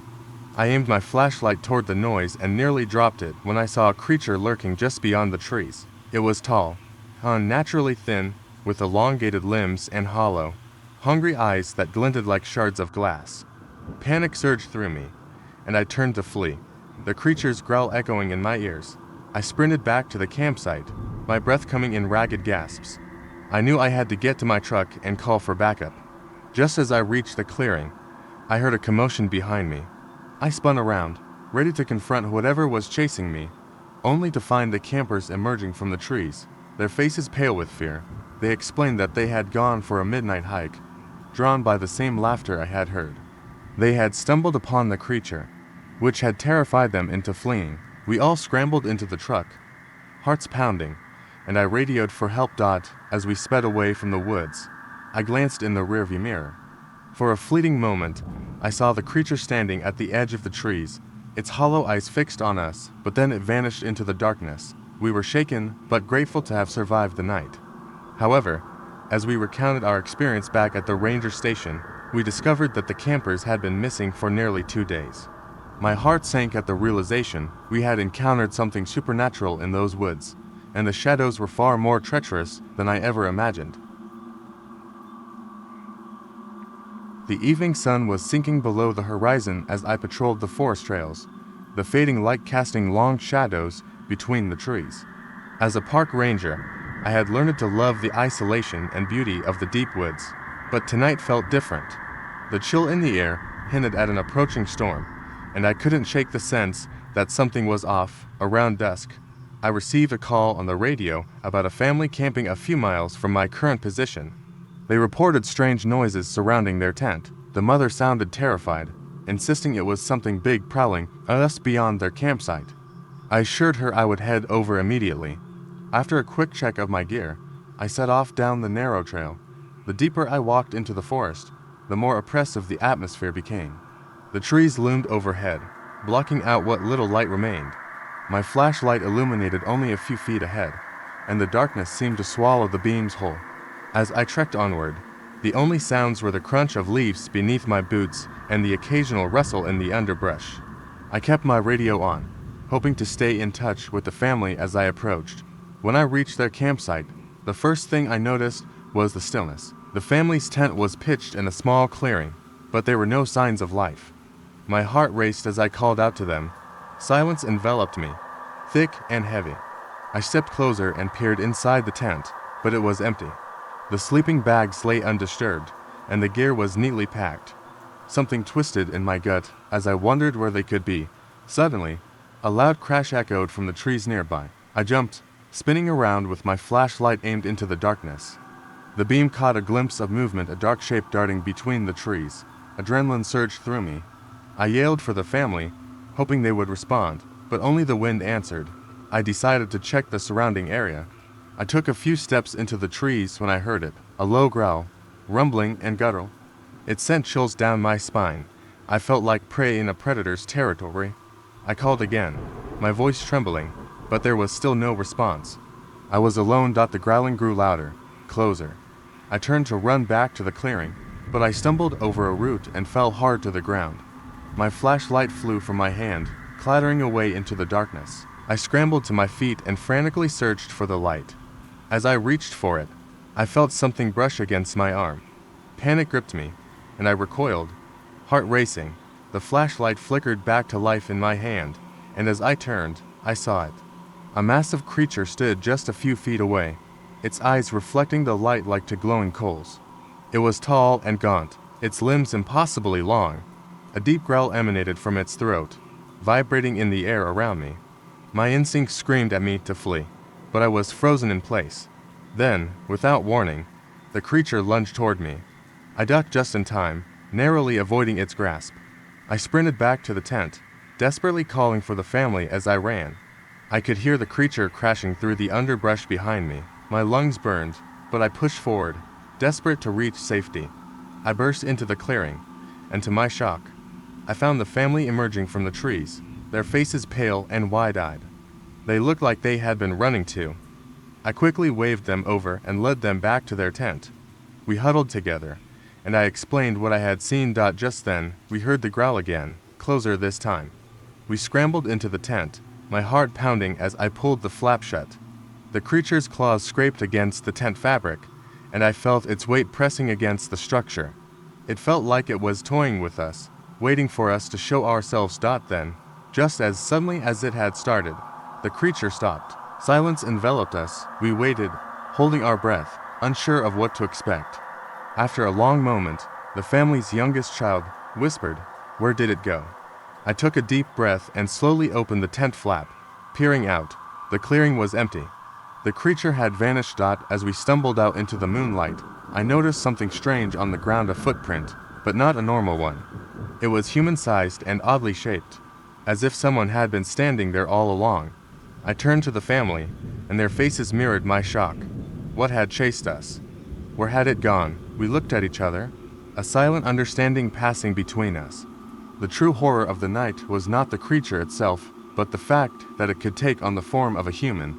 It could be anyone, lurking in the woods, waiting for the next unsuspecting group to stumble upon its domain. I've spent countless nights patrolling the deep woods. Most nights are quiet, but there was one night that has haunted me ever since. It was mid-October, the air crisp and heavy with the scent of pine. I was on a routine patrol when the eerie stillness settled over the forest. It was the kind of silence that makes your skin prickle and your heart race. Around 8 p.m., I got a call over the radio. A family camping nearby reported strange noises coming from the woods. The father described them as high-pitched screeches followed by low growls. Unlike anything they had ever heard, I felt a chill creep down my spine.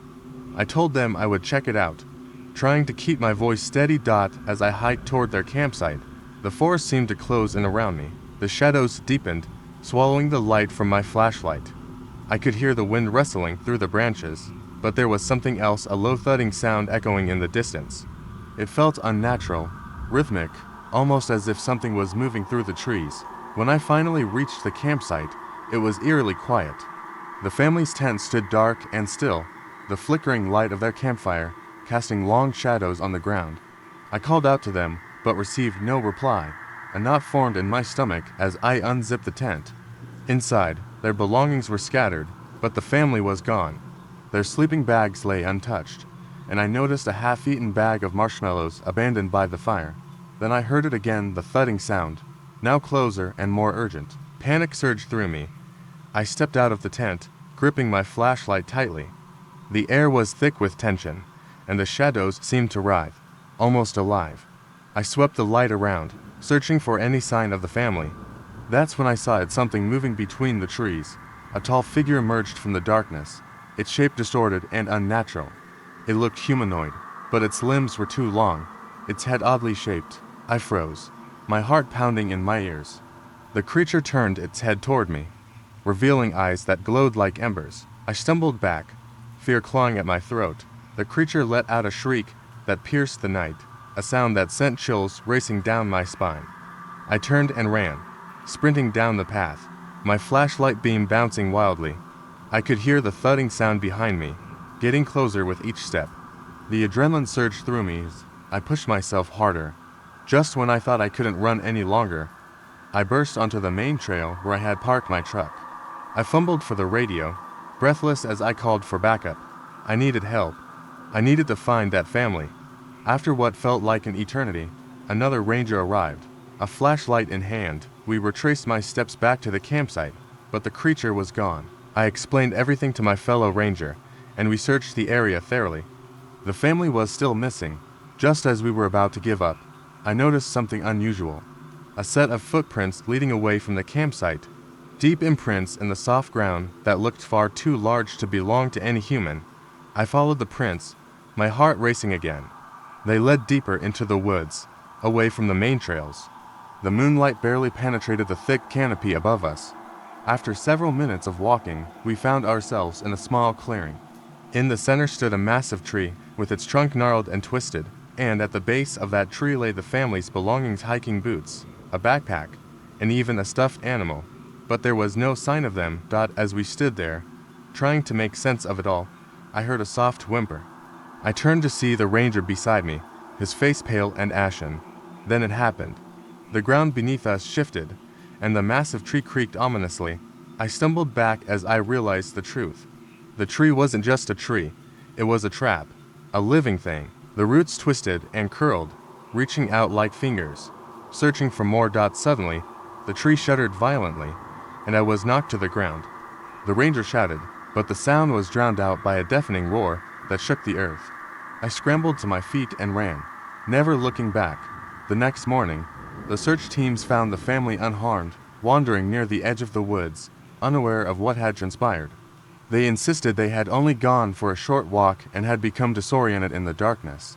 The ranger and I tried to explain, but no one believed us. They had returned unscathed, but I knew what lurked beneath the surface of those woods. The forest was alive, and it was hungry. I have always loved the deep woods, the way the tall trees whisper secrets as the wind moves through them. As a park ranger, my job was to protect these woods and the visitors who came to enjoy them. It was mid-October when I received a call about a group of campers who hadn't checked in. I grabbed my gear and set out into the forest, ready to find them. The sun had set by the time I reached their designated campsite. The fire pit was cold, and the tents were still pitched, but the area was unnaturally quiet. No laughter, no sounds of wrestling gear.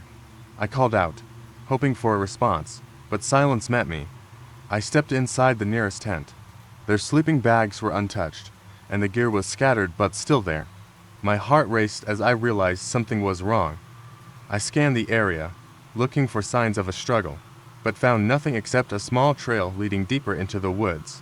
Against my better judgment, I decided to follow it. The trees loomed overhead, casting long shadows that danced in the fading light. The air grew heavier, the sounds of the forest fading into an eerie stillness. As I walked, I felt a prickling sensation at the back of my neck. I stopped and turned, half expecting to see a fellow ranger or the campers behind me, but I was alone. I pressed on, my instinct screaming at me to turn back. I heard a snap of a twig behind me and spun around, the beam of my flashlight cutting through the darkness. Nothing. The trail led me to a small clearing where the moonlight spilled onto the ground, illuminating what looked like a campsite. There was a fire pit, but it hadn't been used in a long time. I approached cautiously, scanning for any signs of life. That's when I saw a shape in the shadows near the tree line. I squinted, trying to make it out, and my heart stopped. It looked like a person, but something was off. The figure was hunched over, and as I stepped closer, I could see it was covered in dirt and leaves. My breath caught in my throat. I called out, trying to sound brave. "Hello. Are you okay?" The figure turned slowly, its face obscured by hair and grime. It opened its mouth to speak, but what came out was a low, guttural growl that sent shivers down my spine. Panic surged through me, and I stumbled back, heart racing. The figure lunged forward, and I turned to run, adrenaline pumping through my veins. I sprinted back toward the main path, my breath coming in ragged gasps as I ran. Branches whipped at my face, and the darkness seemed to close in around me. I could hear the figure crashing through the underbrush behind me, gaining ground. My mind raced as I tried to formulate a plan. I had to reach the other rangers at the visitor center. They would know what to do. Suddenly, I tripped over a root and fell hard onto the forest floor. I rolled over just in time to see the figure looming above me, its breath heavy and ragged. In a moment of sheer desperation, I reached for my flashlight and shone it directly at the figure. The light caught its face, and I felt a jolt of horror as I recognized it. It was one of the campers, but not as I remembered. His eyes were wide with fear, and he was caked in mud and leaves. I stumbled back, trying to comprehend what was happening. "Where are the others?" I shouted, panic rising in my chest. The camper's expression shifted, a look of terror on his face. He pointed behind me, and as I turned, I froze. The rest of the campers stood at the edge of the clearing, but they were not alone. A group of twisted figures circled them, their bodies unnaturally contorted, faces hidden beneath matted hair. As the figures moved closer, I heard the unmistakable sound of laughter echoing through the trees, but it wasn't the joyous laughter of campers. It was taunting, sinister. I felt a wave of nausea wash over me as I realized the truth. The campers were playing a game, a sick, twisted game in the dark, luring me in. The laughter crescendoed, and for a moment, I was paralyzed by fear. But as I stood there, I remembered my training. I was a park ranger, not a victim. I turned and ran, this time not looking back. I burst through the tree line and onto the main path, gasping for air. I kept running until I reached the visitor center, where I collapsed against the door, heart pounding. I told my fellow rangers everything, but they only stared at me, confusion in their eyes. I knew what I saw, but when we returned to the campsite, there was nothing. No campers, no signs of struggle, just an empty campsite in the moonlight. It was as if they had never existed at all. To this day, I still patrol those woods, and when the wind whispers through the trees, I hear their laughter echoing in the night. I know they are still out there, somewhere in the deep woods, waiting for the next unsuspecting soul to join their game. We had been planning this camping trip for weeks, a chance to escape the chaos of our lives and reconnect with nature. My friends and I set out to a remote spot deep in the woods, eager to bask in the tranquility of the great outdoors. After setting up our tents and gathering firewood, the sun dipped below the horizon, casting long shadows through the trees. As darkness enveloped us, we huddled around the campfire, sharing stories and roasting marshmallows. The warmth of the fire felt comforting against the chill that settled in. As the evening progressed, Yana, always the adventurous one, suggested a night hike. She teased that it would be scary, and her excitement was contagious. The others hesitated, but eventually, we all agreed. Fueled by the thrill of the unknown, with flashlights in hand, we ventured deeper into the woods. The trees loomed overhead, their branches like skeletal fingers reaching out.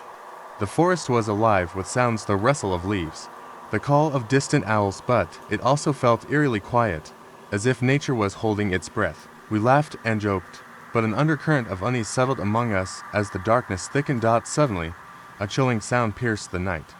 It was a faint clanking, like chains dragging along the forest floor. My heart raced as the noise grew louder, echoing through the trees. We stopped in our tracks, the laughter dying on our lips.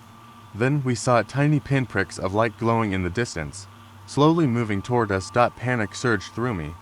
We ducked behind a thick cluster of bushes, barely daring to breathe. I could feel the adrenaline coursing through my veins as we strained to see what was approaching. The lights drew closer, illuminating the figures moving in the darkness. They were shrouded in white, their faces obscured by masks that gleamed in the dim light. Each figure held a lantern, their bodies wrapped in chains that rattled with every step. The group moved in unison, their steps deliberate, almost as if they were searching for something or someone. A cold shiver ran down my spine as I glanced at my friends. their faces pale with fear. We stayed hidden, our hearts pounding in our chests, as the figures passed just feet from our hiding spot. The clanking of chains mixed with the soft whispering of their voices, unintelligible, but laced with a sense of urgency.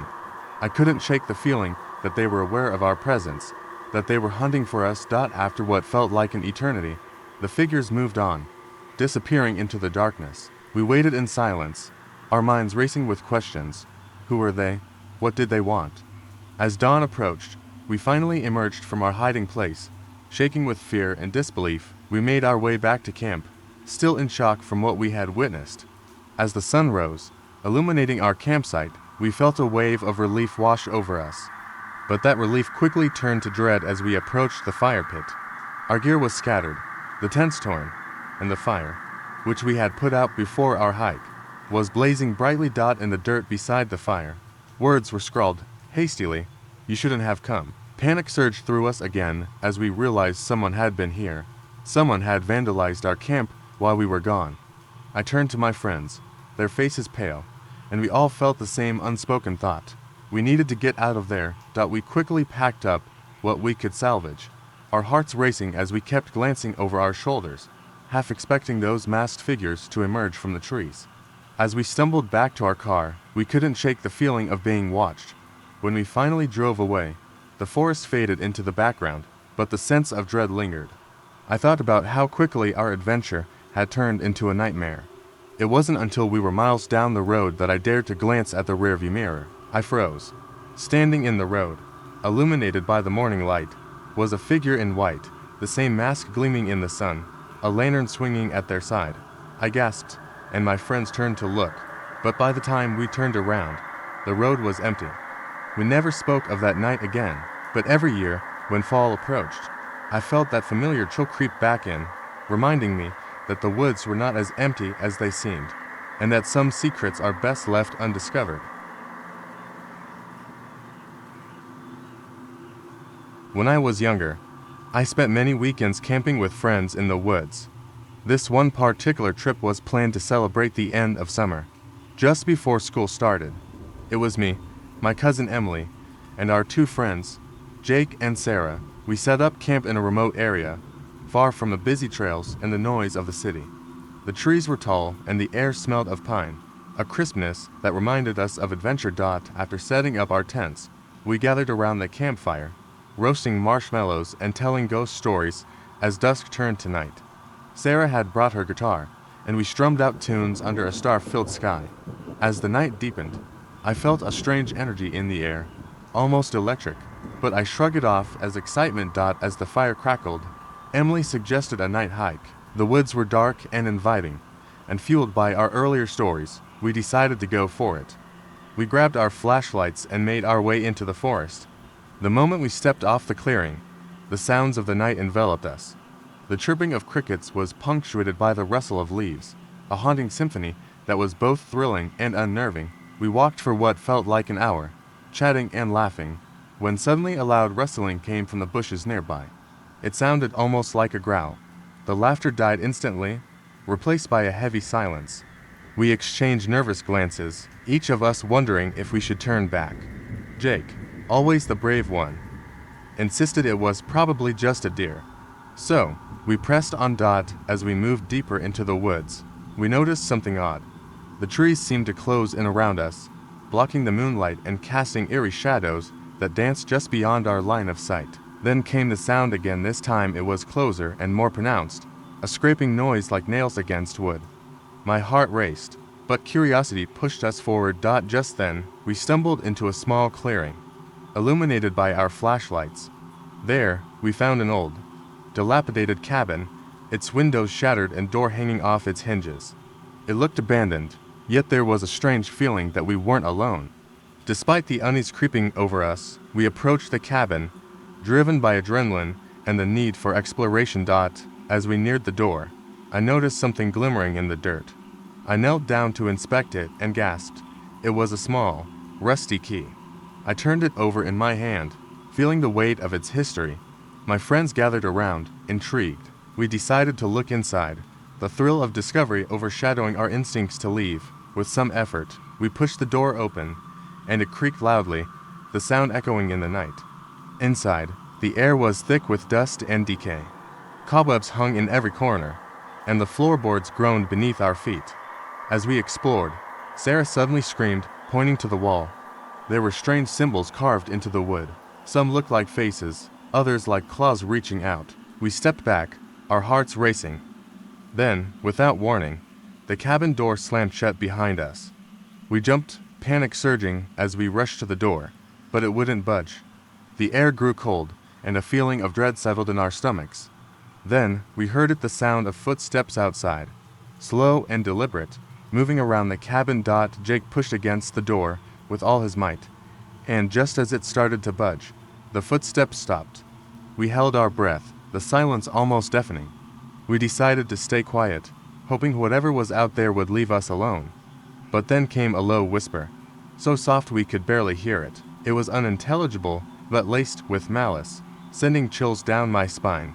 The door rattled as something pressed against it from the outside. Emily, shaking with fear, urged us to find a window. We all scrambled to the nearest one, fumbling with the broken glass, desperate to escape. But before we could get it open, the whispers grew louder, a cacophony of voices urging us to listen. Suddenly, the key I had found began to glow in my hand. I glanced at my friends, confusion etched on their faces. Without thinking, I ran back to the door, inserting the key into the lock. To my shock, it turned smoothly, and the door swung open as if inviting us to flee. We stumbled out into the night, gasping for air, the sounds of whispers fading behind us. We ran back to our camp, our hearts pounding, not daring to look back.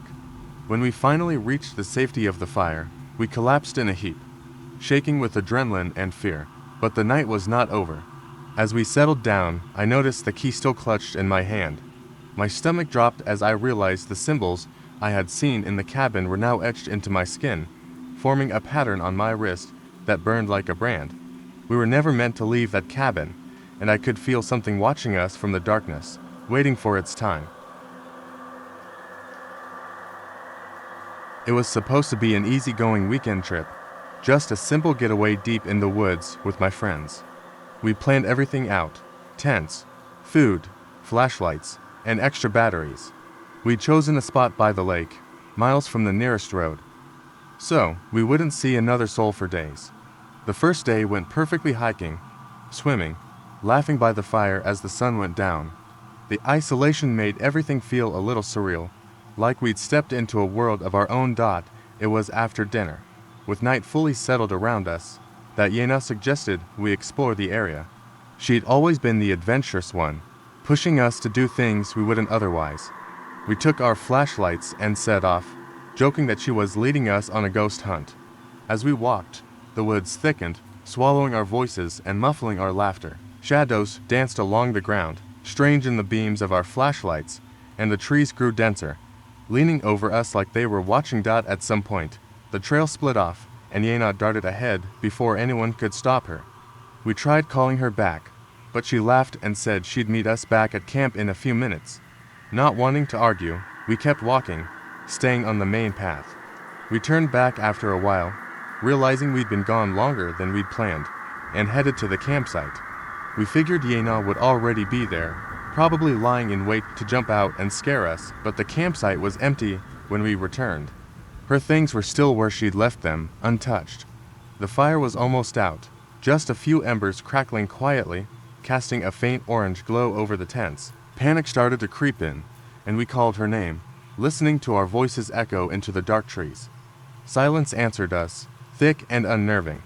The minutes ticked by, and then the hours. By now, it was close to midnight, and our nerves were stretched thin. Every sound, the rustling of leaves, the snap of a twig, made us whip around, expecting Yena to jump out, but the silence dragged on. Just as we were about to head into the woods to search for her, we saw a faint light bobbing in the trees. Relief surged through us. Yena was finally back, but as the light grew closer, something was off. The way it swayed wasn't like a flashlight, it moved fluidly, almost like it was floating. We called out to her, but there was no answer. The light kept moving closer, slow and deliberate, weaving through the trees. Then we saw it, a figure in the dark, cloaked in shadows. It wasn't Yena, The figure was too tall, its movements too stiff. Whoever it was held a lantern that flickered with an unnatural glow, a greenish light that seemed to pulse in the darkness. Chains rattled as the figure moved closer, dragging across the ground. Loud and metallic. My heart pounded as we stumbled back, retreating toward the camp. But the figure kept coming, each step slow, unhurried. The light from the lantern cast strange shadows over its face. It wore a mask, pale and featureless, with hollow eyes that seemed to stare through us. I grabbed my friends, and we hid behind a nearby fallen tree, peering out as the figure entered our camp. It stopped by Gina's tent, standing still as if listening. The chains clanked softly as it reached down, running its hand over her things, pausing for a moment before moving to the next tent. My breath caught in my throat as it lifted the lantern, casting light over the empty tents, the coolers, the dying fire. Then it leaned down, scratching something into the ground with the tip of a chain, the metal scraping against the earth with a terrible sound.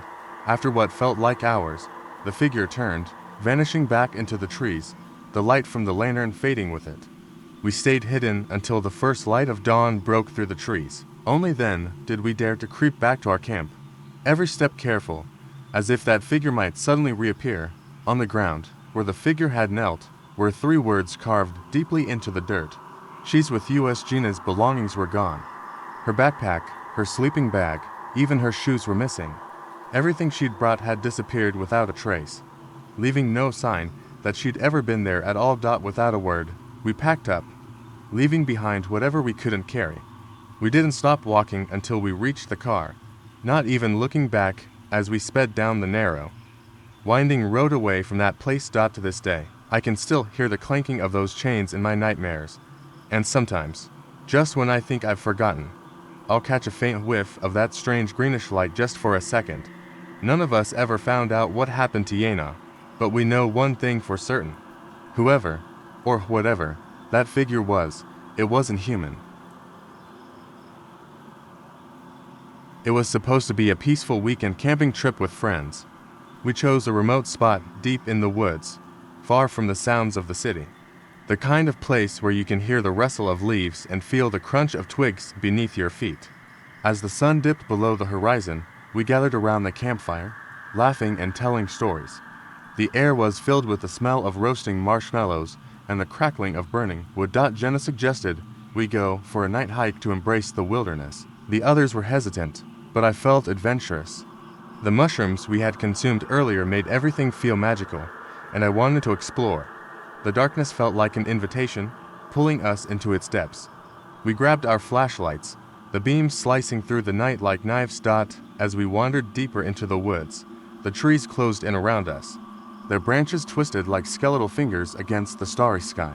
We chatted nervously, but the mood shifted when we heard a sudden rustling. It was louder than any animal we'd encountered, like something large was moving through the underbrush. We froze, exchanging anxious glances. Then we heard a low growl that made my skin crawl. It wasn't the sound of a bear or a wolf. This was something different, something wrong. Before we could react, Jenna pointed ahead, her flashlight beam flickering over something in the distance. My heart raced as I strained to see what it was. Through the trees, a figure emerged. A man, or at least, he looked like one. He was tall and gaunt, his skin pale as if he had never seen sunlight. He wore ragged clothes that hung loosely from his body, and his hair was wild, matted with leaves and dirt. I couldn't see his face clearly, but I could feel the emptiness in his eyes, like he was staring right through us. We instinctively backed away, trying to remain silent. But in our panic, Jenna accidentally stepped on a twig, the sound snapping through the air like a gunshot. The figure jerked his head toward us, and the growl intensified. Fear took hold, and we bolted into the trees, heartbeats racing and breath coming in short gasps. We ran without direction, branches scratching at our arms and legs as we tore through the underbrush. The growl was now a roar, echoing in the night. We could hear footsteps behind us, heavy and deliberate. It felt like something was chasing us, hunting us. I glanced back and saw the man was following, his face twisted into a grotesque smile. We finally stumbled upon a clearing, and without thinking, we hid behind a thick bush, our bodies pressed together, trembling. We listened as the footsteps grew closer. My mind raced, trying to come up with a plan. I wanted to scream, but fear locked my voice away. Then silence. The footsteps stopped, and for a moment, I thought we had escaped. We remained crouched, hearts pounding, our eyes scanning the darkness for any sign of danger. Just when I thought we were safe, a rustling came from the bush right next to us. I nearly screamed when I turned my flashlight towards it, only to reveal a raccoon, its eyes reflecting the light before it scurried away. But we were not alone. A whisper came from the shadows. It was soft at first, almost indistinguishable. As it grew louder, my heart sank. The voice was low and raspy, calling out Jenna's name. The darkness felt alive, as if the trees themselves were conspiring against us. We dared to look out from behind the bush. To our horror, we saw the figure standing at the edge of the clearing, illuminated by the faint glow of our flashlights. He was now closer, his mouth moving as he chanted Jenna's name over and over, each utterance dripping with malice. Just as I thought we were trapped forever, something incredible happened. The figure suddenly stopped, his eyes widened, and he stumbled back, looking terrified. He turned and fled into the woods, disappearing into the darkness. We were paralyzed, trying to comprehend what had just happened. The chanting stopped, replaced by the sounds of the forest returning to normal. We slowly emerged from our hiding spot, still shaken, but relieved to be alive. As we made our way back to the campsite, we talked about what we had seen. Jenna couldn't shake the feeling that something was watching us, even in the safety of the campfire. The horror of that night haunted us, but the morning brought a sense of relief. We quickly packed our things and left. Days later, I received a text from Jenna. She had done some research and discovered that the area we camped in was notorious for strange occurrences. Multiple reports of people vanishing had been recorded over the years, always near that same clearing. But what made my blood run cold was the final line of her message. There's something more. They say if you hear your name whispered in the woods, it means they are looking for you. I'd been excited about the camping trip for weeks. The idea of leaving behind work, phones, and city noise sounded like a perfect escape. Our plan was simple: hike out to a secluded spot, set up camp, and enjoy the peace of the forest. By the time we reached the clearing we'd chosen, the sun was already setting, casting long shadows across the trees. We set up camp, lit a fire, and settled down. It was strangely quiet, with only the occasional rustle or snap of twigs in the distance. As we ate, we laughed about spooky campfire stories and joked about which one of us would freak out first. But as the night wore on, that playful mood started to fade. The fire dimmed, and the forest grew colder, darker, and heavier. Then, out of nowhere, there was a loud snap, a branch breaking. We froze, each of us straining to see past the ring of firelight. Probably an animal, I said, but my voice shook a little. We laughed it off, but the tension lingered. Eventually, we turned in for the night. I crawled into my tent, zipped it up tightly, and settled into my sleeping bag. Lying there, I heard the wind whispering through the trees. It sounded hollow and strange. Then, faintly at first, but growing louder, came a scratching sound. My heart hammered. The noise was right outside my tent, slow and deliberate, like fingernails scraping across the fabric. I held my breath, listening. Then, suddenly, my tent's flap jerked. Something or someone was tugging on it from the outside, grabbing my flashlight. I forced myself to unzip the tent just enough to peek out. The beam of light cut through the darkness, but I couldn't see anything past the trees. Just empty shadows. I lay back down, breathing slowly to calm myself. Then I heard a whisper, faint and hoarse, right outside my tent. "Don't look." I froze, a cold sweat covering my skin. The whisper had been right by my ear, as if someone were inside the tent with me. My mind raced, and I tried to convince myself it was just the wind. But the whisper came again, louder this time. "Don't look." I grabbed my knife. Though I didn't know what good it would do, I lay still, barely daring to breathe. But then my flashlight flickered, casting weird shadows along the walls of the tent. Suddenly, the flap jerked again, harder this time, as if something were trying to get in. I couldn't take it anymore. I threw the tent open and scrambled out, panting and shining my light around the campsite. My friends were emerging from their tents too, their faces pale. "Did you hear that?" one of them whispered. I nodded, unable to find words. Then we all heard a faint, echoing whisper from the darkness. "Don't look." A chill shot down my spine, and I fought the urge to turn and run.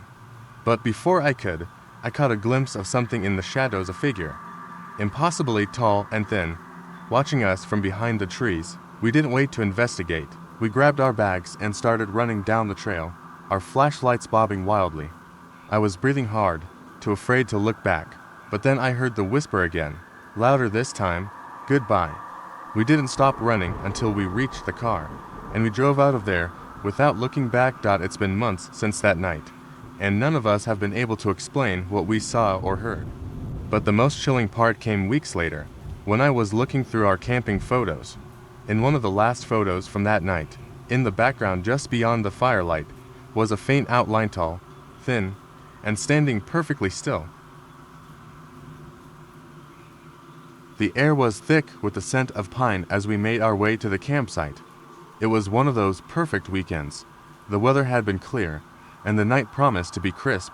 I was with my two closest friends, Jake and Sarah. We'd camped together for years, so nothing felt unusual as we hiked deep into the woods, our backpacks heavy with gear, and the sound of our footsteps crunching over the forest floor. By the time we set up the tents and got the fire going, the sun had dipped low. We settled around the flames, talking about everything and nothing. Jake was the type to tell ghost stories at every opportunity, but tonight, he seemed more subdued than usual. Sarah noticed it too, asking if he was feeling okay.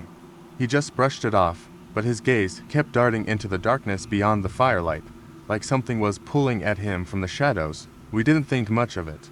Campers get jumpy sometimes. The night dragged on, and after a while, Sarah and I grew tired. We zipped up our tents, and Jake made a final trip to the woods to take care of business. That's when it happened. I was lying in my sleeping bag, my eyes drifting shut, when I heard it. A rustling, like branches snapping underfoot. It was faint, but unmistakable. I froze. My mind immediately jumped to wild ideas. Maybe an animal. Maybe Jake had left something outside and a bear or deer had wandered near. The sound came again, closer. I held my breath, straining to listen. The rustling stopped abruptly, replaced by what sounded like breathing, low and slow. It wasn't Jake. No human breath ever sounded like that. It was ragged, uneven, and inhuman. I grabbed my flashlight, heart pounding in my chest, and flicked it on. I poked my head out of the tent and scanned the dark woods around our campsite. There was nothing, just the usual sway of trees in the wind. Then I heard footsteps. Barely audible, but they were there, coming from the opposite side of the camp. My blood ran cold. I wasn't imagining it. Something was out there. I crawled out of my tent and quickly unzipped Sarah's. I shook her awake. She gradually opened her eyes, and I whispered for her to be quiet. We both listened intently, footsteps, steady, deliberate, approaching from the trees. I motioned for Sarah to stay quiet, and we crawled to the edge of the camp, hidden in the shadows. The sounds were unmistakable now. Someone, no. Something was moving through the woods toward us. It didn't feel like a person. The movements were too slow, too deliberate, and the breathing. It was louder now, unmistakable, like someone or something was trying to remain hidden, but couldn't control its ragged inhalations. Jake had to be in trouble. I stood and motioned for Sarah to follow. We hurried toward the trees where we had last seen him, but as we moved into the woods, the eerie sound of footsteps stopped, and then there was a scream. A desperate, animalistic scream that came from deeper in the forest. We froze, terrified, but our instinct kicked in. We had to find him. We had to help him. We ran toward the scream, stumbling over roots and rocks in the dark. We were nearly there when we saw something that made our blood freeze. Jake, standing perfectly still in the middle of a small clearing. He wasn't screaming anymore, but something was wrong. He was staring directly at us, his eyes wide, his mouth open as if frozen mid-shout. His clothes were torn, his face pale, and his body stiff as a board. We called out to him, but he didn't respond. Then, from behind him, something stepped forward. At first, I thought it was another person until I saw its face. It was not human. The thing that stood behind Jake had hollow, black eyes and a twisted, wide grin. Its skin was ashen, stretched tight across its skull, and it didn't move like a person either. It shuffled forward, its limbs jerking unnaturally, as though the body wasn't meant to move in that way. I reached out for Jake, desperate to pull him away, but he didn't flinch, didn't even blink. The thing behind him opened its mouth, revealing rows of jagged teeth, and it whispered something in a voice so low, I could barely hear it over the pounding of my heart.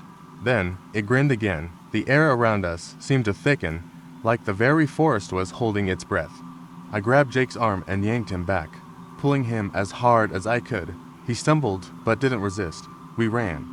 We ran as fast as we could, not stopping until we were back at camp, panting and terrified.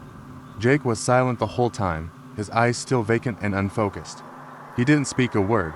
The next morning, we packed up quickly and left without a trace. Jake never spoke of what happened that night, but when I looked back at the woods one last time, I saw something standing among the trees. It was Jake, but not Jake. The thing in the woods was still there. We had been planning the camping trip for weeks. There were 6 of us, 2 couples, and my best friend Mike. We all piled into a small van with tents, sleeping bags, and gear. It was early autumn, and the woods were stunning, full of vibrant colors, crisp air, and that perfect silence you only find miles from civilization. The drive was long, but we finally reached the spot. The forest was dense, the trees thick with the weight of the season. The ground was soft beneath our boots as we set up camp in a clearing near a small creek. We were far enough away from other campsites that it felt private, isolated, perfect. After an easy dinner of hot dogs and marshmallows, we settled by the fire. The crackling wood warming our faces.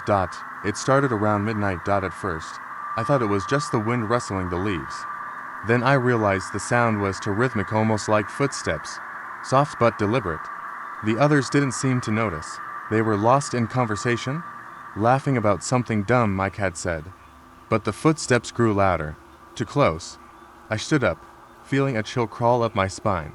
The forest was too still, the firelight too dim. "Guys," I said, my voice shaking a bit, "did you hear that?" Everyone stopped talking. There was only silence for a moment, then a twig snapped from the woods just beyond the firelight. The hair on the back of my neck stood up. I glanced over at Mike, whose face was suddenly tight with tension. He was always the skeptic, the one who dismissed my fears, probably a deer or something. He muttered, but he didn't sound so sure. Still, I couldn't shake the feeling that we weren't alone. We sat in tense silence, the fire flickering and the darkness pressing in around us. After a while, the footsteps stopped. The tension hung in the air like a fog. We laughed it off, but I could still feel that someone, or something, was out there. Around 2 a.m., we decided to turn in. The wind had picked up, howling through the trees, and the fire was dying down. I settled into my tent, trying to push aside the unease. Mike was already snoring in his tent across from mine. The others were quiet, but I couldn't fall asleep. My mind kept replaying the sounds I'd heard.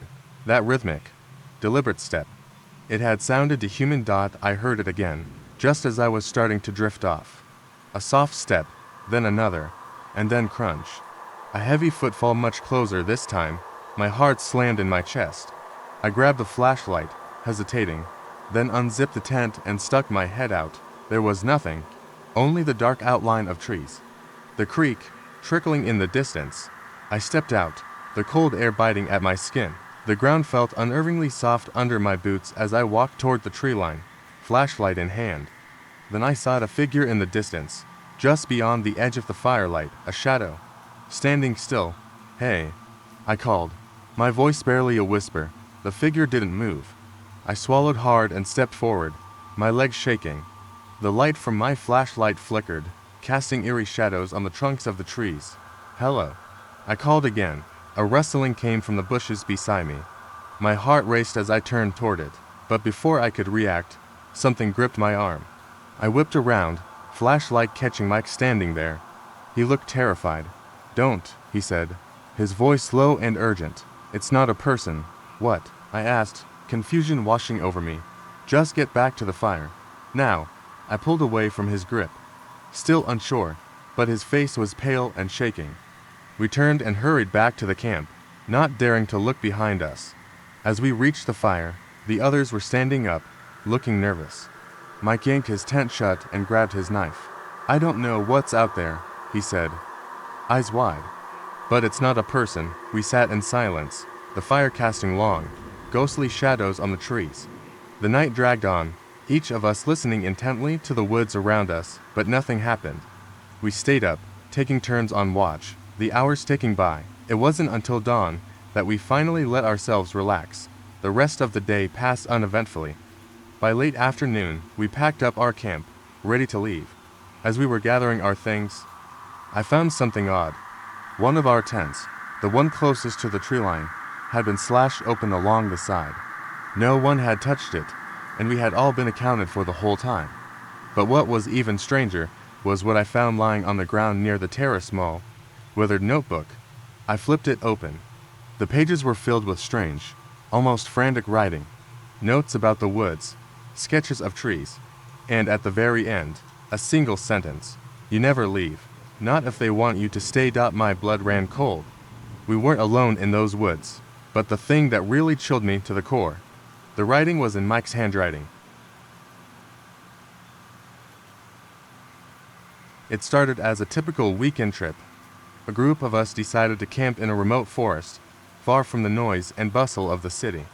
We'd hiked a few miles into the woods, set up camp by a small stream, and settled in for a quiet night. The sun dipped below the trees, casting long, eerie shadows.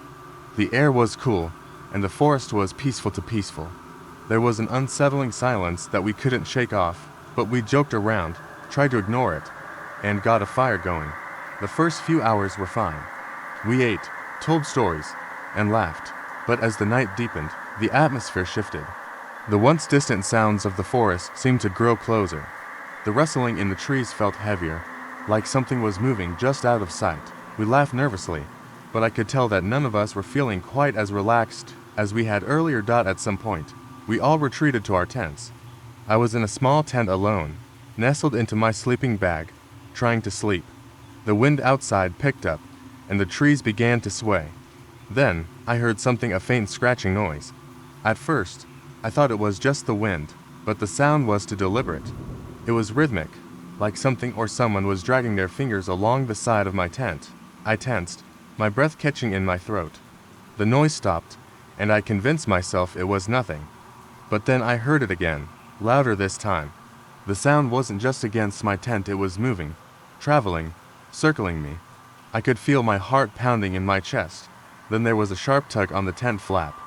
I froze. My first thought was that it was an animal, maybe a raccoon or some other creature. But the more I thought about it, the more it didn't feel like that. There was something too intentional about the way the tent moved. I grabbed my flashlight and unzipped the tent just enough to stick my head out. The beam swept across the campsite, across the clearing where our fire had burned out hours ago. The light caught nothing, only trees, dark and still, with no sign of movement. I let out a shaky breath, but the scratching sound started again, closer now, as though it was right outside my tent. I mustered all my courage, unzipped the flap fully, and peeked out into the woods. There was nothing. But then I felt a cold gust of air against my neck, and I spun around. There, standing just at the edge of the clearing, was a figure. It was tall, unnaturally tall, almost towering, with limbs that seemed to long for its body. I couldn't make out details in the darkness, but I could feel its presence. I blinked, and in that moment, it was gone. Just gone. I couldn't believe what I had seen. So I convinced myself it was just a trick of the light, or perhaps my mind playing tricks. I quickly zipped up my tent and tried to calm myself. I wanted to believe it was nothing. Maybe I had imagined it. Minutes later, though, the noise started again. The scratching. This time, it wasn't just against the tent. It was coming from every direction, as if the whole forest was closing in on me. I lay there, paralyzed, staring into the blackness outside, hoping the morning would come soon. The hours felt like days. Then, suddenly, I heard something even worse. Footsteps, slow, deliberate, as if something was pacing around my tent. I held my breath, my hands gripping my flashlight so hard my knuckles turned white. The footsteps stopped just outside my tent. I wanted to scream, but my throat was tight with fear. The silence stretched on for what felt like an eternity, and then the voice came. It was faint at first, like a whisper carried on the wind. Don single quotes T dot dot dot, look dot dot dot, the words sent a chill down my spine. My body shook uncontrollably, but I couldn't move. I had no idea what to do. And then, suddenly, everything stopped. The footsteps, the scratching, the voice. The air grew still again, too still. I waited, but there was nothing, just the silence of the woods. Finally, I gathered the strength to unzip the tent and peek outside again, shining the flashlight across the clearing. The figure was gone. There was nothing there at all. I didn't sleep a wink that night. When morning finally came, I rushed to wake my friends. I told them everything, but they didn't believe me. They thought I had imagined it. Maybe a bad dream or paranoia from the isolation. We packed up and left as soon as we could, but I knew what I had seen. I knew that something had been out there with me. I haven't camped in the woods since. But that night, there was one thing that stayed with me. The whisper I heard before everything went silent again. It wasn't a warning. It was a promise. My friends and I chose a secluded spot deep in the forest, miles away from any trails or campsites. The idea was to get lost in nature and enjoy the quiet. We had no idea how quickly the peace would unravel. We arrived in the late afternoon, the sky painted with shades of orange and pink as we unloaded our gear. The trees here were dense, their trunks thick and dark. The sun barely filtered through the leaves. We set up our tents, gathered firewood, and built a fire at the center of our camp. As the evening deepened, the air grew colder, and the fire's crackling was the only sound that broke the silence. At first, the forest seemed comforting, isolated, untouched. But as night fell, a strange unease began to settle over me. It wasn't anything specific, just an overwhelming feeling that something was off. I kept pushing it down, telling myself it was just the unfamiliarity of the place. We sat around the fire, telling stories and laughing. Then, just as I was about to take a sip of water, I heard something. A soft rustle in the bushes, too deliberate to be an animal. Everyone else was distracted, but I couldn't shake the feeling that we were being watched. I tried to shake it off, but the feeling persisted. The firelight flickered, casting long shadows across the camp. A sudden movement in the tree line caught my eye, but when I turned to look, nothing was there. My heart started to race. I forced myself to smile and join the conversation, but I couldn't ignore the growing discomfort gnawing at me. Around midnight, we decided to head to bed. The forest was pitch black now, the fire a dying glow in the distance. I crawled into my tent, trying to ignore the eerie silence of the night. I zipped it up, rolled into my sleeping bag, and closed my eyes, but sleep wouldn't come. There was something out there. I could feel it. Every rustle of the wind in the trees, every crack of a twig seemed too loud, too close. I tried to convince myself it was just my nerves. But the longer I lay there, the more restless I became. Then, a sound pierced the night, a soft whisper, just outside my tent. I froze, my breath catching in my throat. It wasn't the wind, not the trees. It was a voice, faint but distinct. Help. I couldn't breathe. My mind raced. I wanted to scream, but I couldn't make a sound. The voice came again, clearer this time. Help me. I reached for the zipper of my tent, my fingers trembling. I had to know who or what was out there. I slowly unzipped the flap and poked my head out, scanning the darkness. The forest was still. No movement, no sounds, just the rustling of leaves. Then, I heard it again, right behind me. Help me. I whipped around, my heart leaping into my throat. But there was nothing, just the empty space inside my tent, the dark forest outside. Panic surged through me. I scrambled to zip the tent back up, my breath coming in shallow gasps. I lay still, trying to convince myself I was imagining things. But the whisper came again, this time louder. Help me, please. This time, it didn't sound like a person. It sounded like a plea, like something trapped. My skin prickled with fear, and I fought the urge to scream. What was happening? Who was calling out for help? I could feel the tension in the air, the way the world seemed to hold its breath. I listened carefully, my pulse hammering in my ears. And that's when I heard something that froze my blood. A voice, deep and rasping, came from just outside my tent. I'm behind you. I didn't move. I couldn't. I held my breath, praying that whatever it was would go away. I couldn't see anything, but I could hear its soft footsteps, slow and deliberate, moving around my tent. The world felt suffocating. Suddenly, a sharp knock on the side of my tent sent me flying out of my sleeping bag, heart racing. I scrambled to turn on my flashlight, but the beam shook so violently I could barely focus it. The knock came again, louder this time, followed by a voice familiar, but wrong. "You're not alone." I spun around, my flashlight flickering. The forest was still. I turned it off and on again, the beam cutting through the night. That's when I saw it, a figure, a face, pale and distorted, staring at me through the fabric of the tent. I gasped, heart in my throat. It vanished instantly, as if it had never been there at all. I threw the tent open and bolted outside, my friends standing around the fire. I could hardly speak, but when I managed to, all I could say was that we needed to leave. Now, we packed up in a hurry, our hearts pounding in our chests, and we didn't stop until we were miles away. The most terrifying part, when we looked at the photos we had taken earlier in the day. One image stood out. A shot of the trees with the camp in the background. In the upper corner of the photo, barely visible, was a figure tall and thin, with hollow, staring eyes. It was the face I had seen in the tent. We had planned a camping trip for weeks, a group of 5 friends eager to escape the noise of our daily lives and spend a few days in the woods.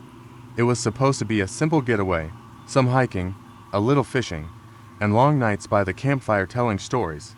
Nothing fancy, just the quiet of nature and the company of close friends. But that night, something changed. We arrived at the site just as the sun began to dip behind the trees. The camp was tucked away in a secluded corner of the forest, miles from the nearest town. The air felt fresh, almost unnervingly so, but we were used to that. After setting up the tents and starting the campfire, we cracked open some beers and settled in. We joked and laughed as the fire crackled, casting shadows that danced on the trees around us. As the night wore on, the forest grew still. The usual chirping of crickets and rustling of small creatures had fallen silent, replaced by an oppressive quiet. It was the kind of silence that crawls under your skin, making every little noise seem louder, sharper. I noticed it first, a small sound, barely perceptible, like something brushing against the leaves. I thought it was nothing at first, maybe a raccoon or a squirrel, but the others had caught it too. I looked over at my friend Max. He had his hand on his flashlight, his knuckles white. "Did you hear that?" he asked. We all froze, straining to listen. A branch snapped somewhere deep in the woods, then nothing. A cold shiver crept down my spine. "Probably just an animal," Sarah said, trying to sound calm, but I could hear the tremor in her voice.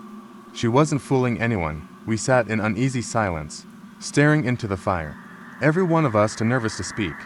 Then came the first scream. It was high-pitched, not the kind of scream you hear when someone's hurt, but the kind that chills your blood. A distant scream, like a woman's voice. The sound carried through the trees and stopped abruptly. We jumped to our feet, hearts racing. Max was already reaching for his backpack, fumbling for the map, his face pale. "Maybe it's someone else camping out here," he said, though none of us believed him. That scream was too loud, too close. I whispered.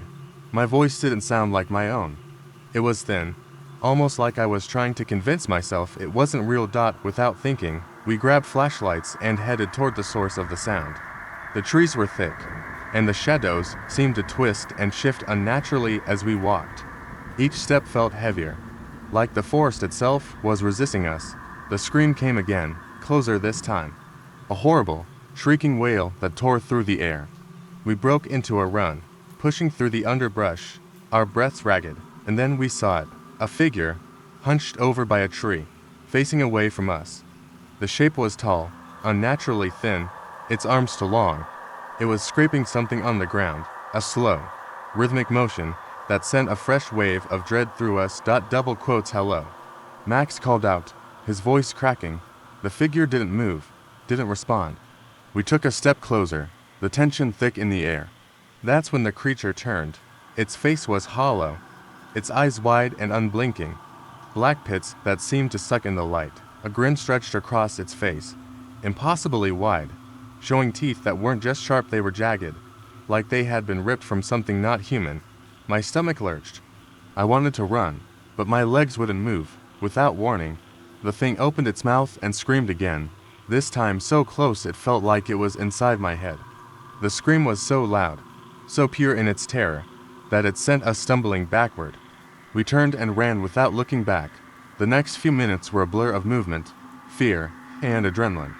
We finally reached the camp, all of us panting, shaking, and covered in dirt. We didn't stop to think.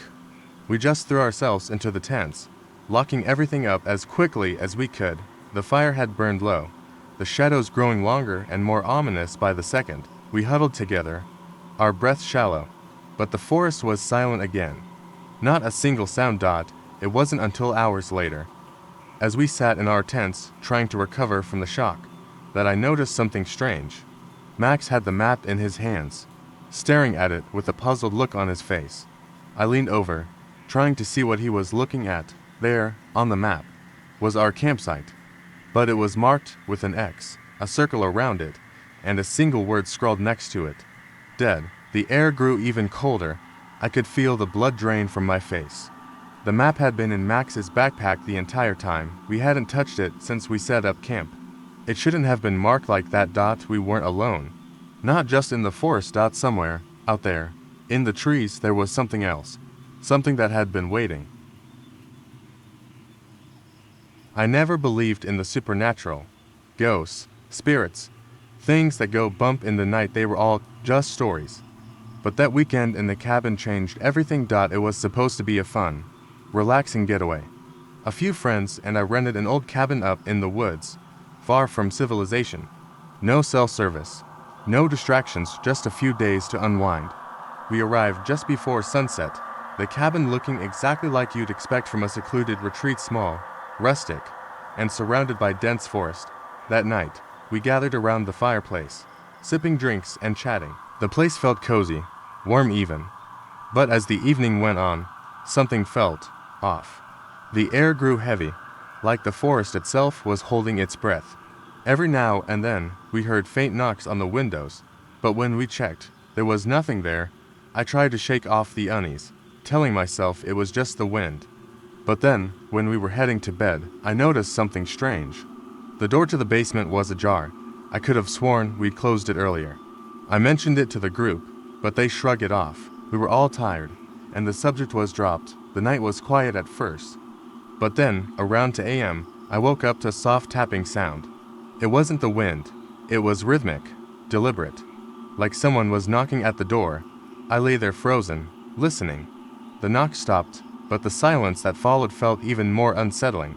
I convinced myself it was just an animal, maybe a raccoon or something, but it didn't stop the creeping dread in the pit of my stomach. Around 3 a.m., the tapping returned, this time louder, more insistent. Then came a low voice, barely audible, but clear enough to send a chill down my spine.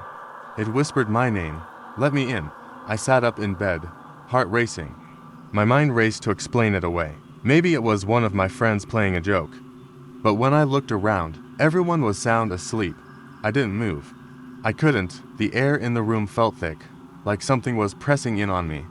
The voice came again, louder this time. Let me in. The door to my room creaked as if something was gently pushing against it. I wanted to scream, to wake up my friends, but I couldn't make a sound. It felt like whatever was outside could hear my every breath, my every movement.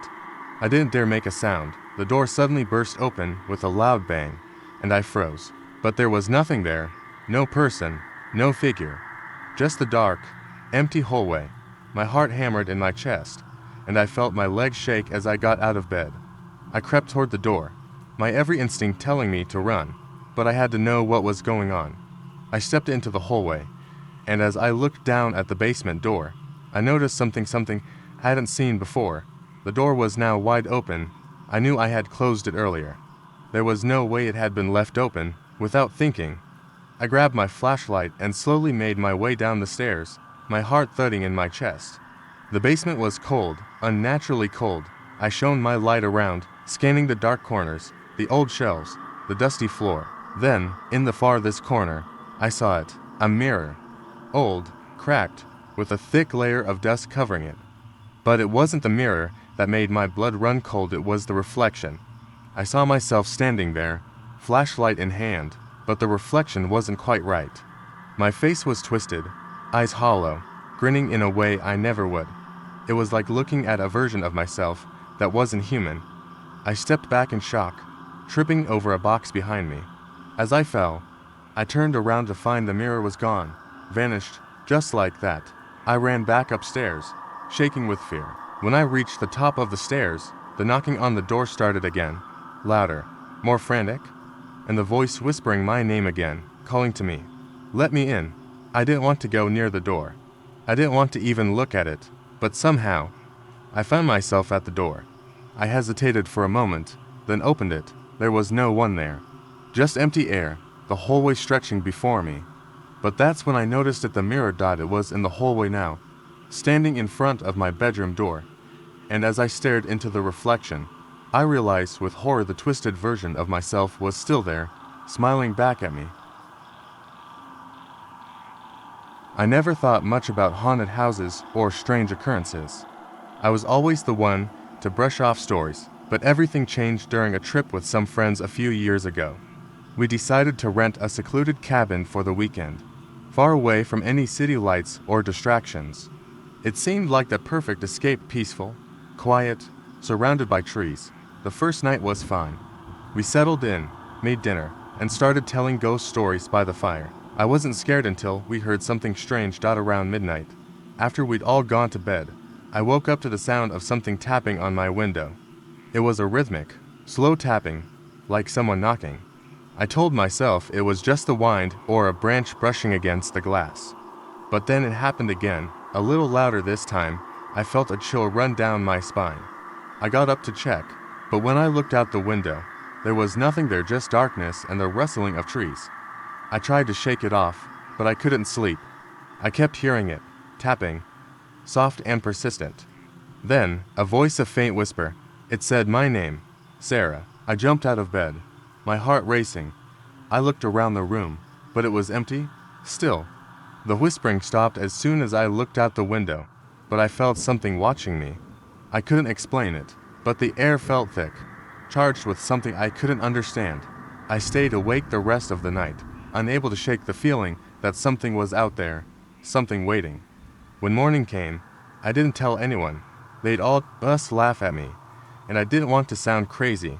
But that evening, as we sat around the fire, one of my friends, Jake, casually mentioned hearing the same tapping the night before. Then, Emma spoke up. She'd heard the whispering too, only she thought it was just a dream. We all went silent. Maybe it's an animal, Mark said, trying to ease the tension. But we were all on edge now, aware of the strange sounds that had plagued us. Later that night, I decided to check the window again. Maybe I could convince myself it was just the wind or something. As I walked to the window, I felt a cold draft sweep across my skin. I pulled the curtain back, but the tapping was there again, like it was coming from just beyond the glass. I gasped, backing away, my mind racing. Then, I noticed something else. There was a shadow moving outside. It was too dark to make out details, but it wasn't the shape of a person, it was too fluid, like it was slithering, creeping around the cabin. I rushed to wake the others. We stood in the living room, staring out the windows, trying to make sense of what we were seeing. The shadow moved in circles around the cabin, and then, it stopped, right at the front door. There was no knock, just an intense silence that filled the space. We waited, holding our breath. And then, the door creaked open on its own, slowly, as if someone or something had entered. The door wasn't locked. It wasn't supposed to open like that. We rushed to the door. And as we stepped outside, we saw what had been circling the cabin. Footprints. Large, uneven prints, leading toward the woods. Something had been out there, watching us, moving around the cabin. But what terrified me most wasn't the footprints, it was the set of prints that led right back to the door.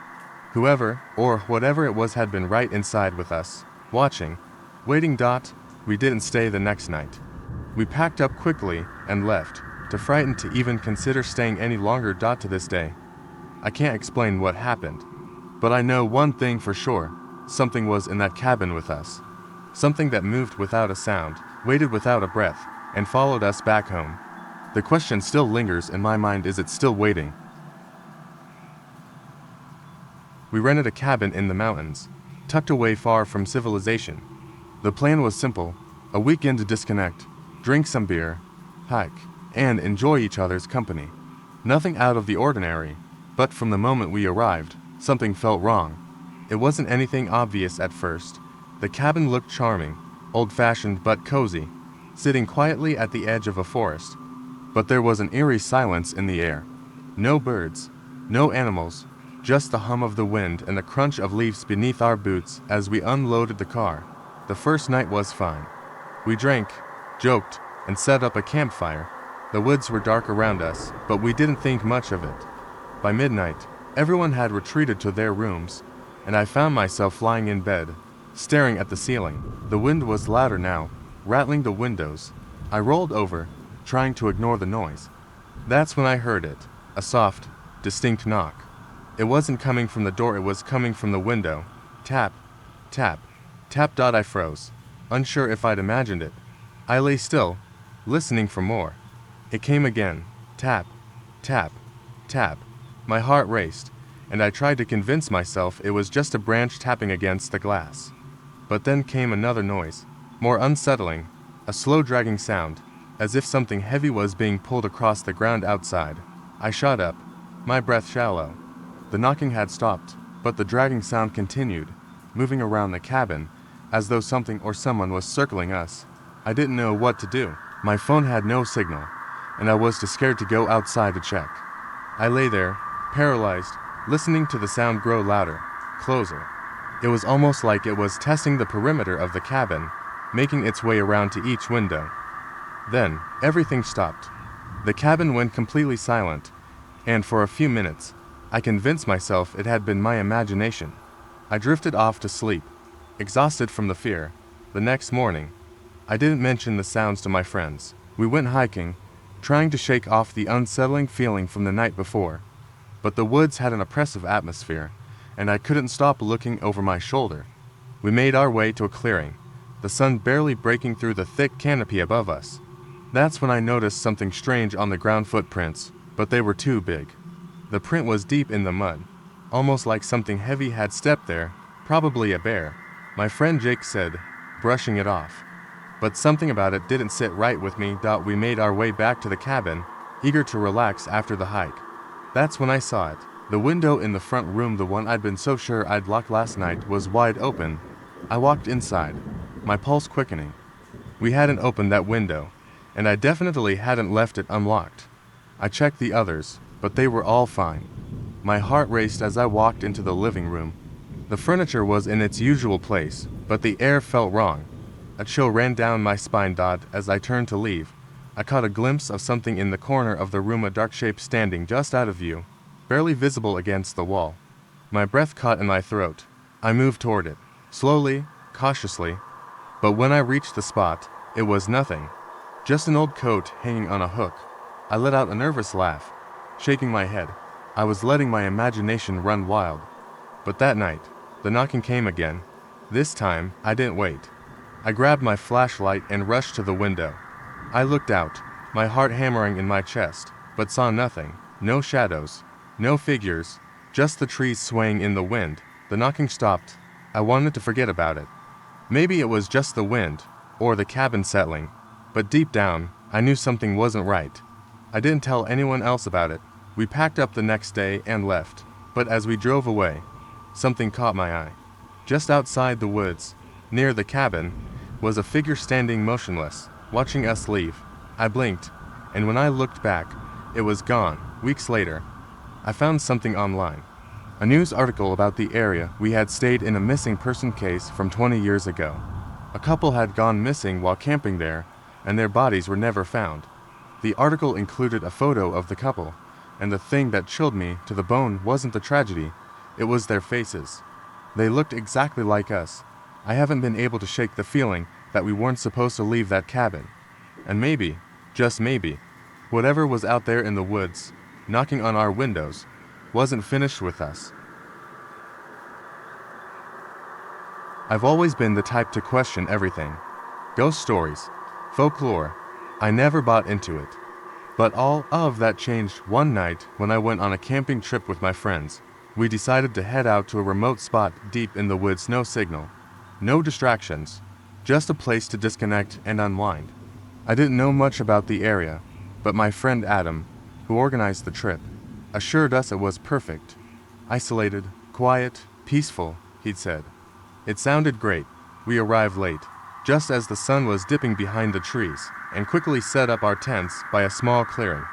The air was crisp, and there was an eerie stillness that blanketed the woods. The fire crackled as we sat around it, laughing and telling stories. But, as the night dragged on, the atmosphere shifted. It wasn't the kind of stillness you associate with peace. It was a thick, oppressive quiet that seemed to press down on you. Around midnight, we all retired to our tents.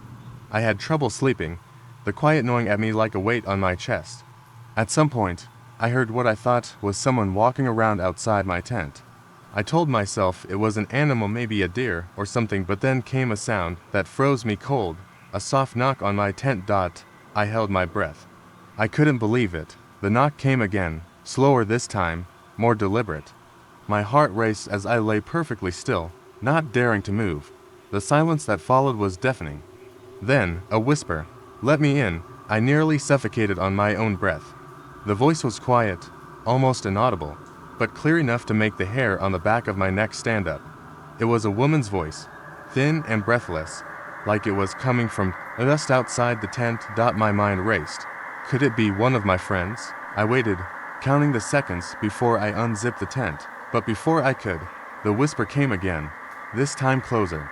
"Let me in." I quickly checked my phone. No signal. I didn't know what to do. So, just stayed there, frozen in place.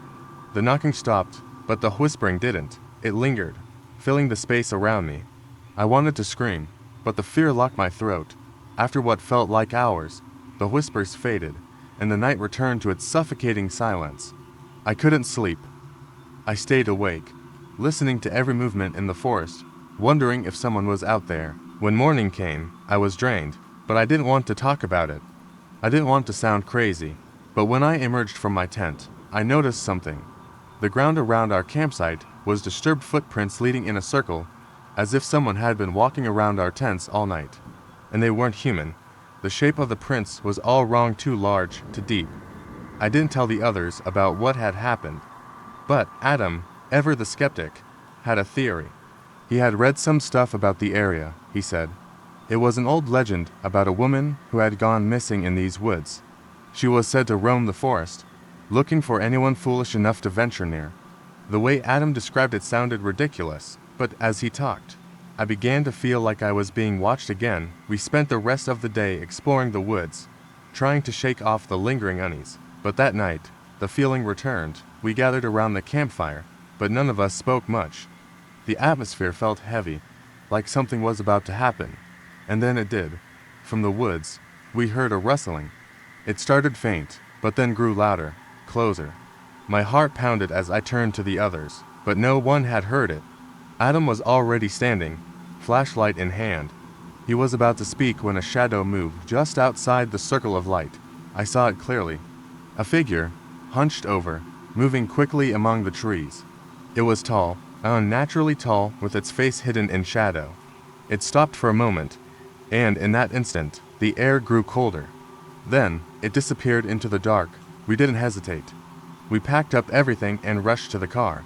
No one said a word, but I could feel the fear settling in. As we drove away, I looked back at the woods, but I couldn't shake the feeling that something was still watching us. A week later, Adam sent me a message. He had done some more research about the area. The missing woman, he said, had been found years later, wandering the same woods. Her eyes were wide open, unblinking, and her last words were, "They're still out there, waiting."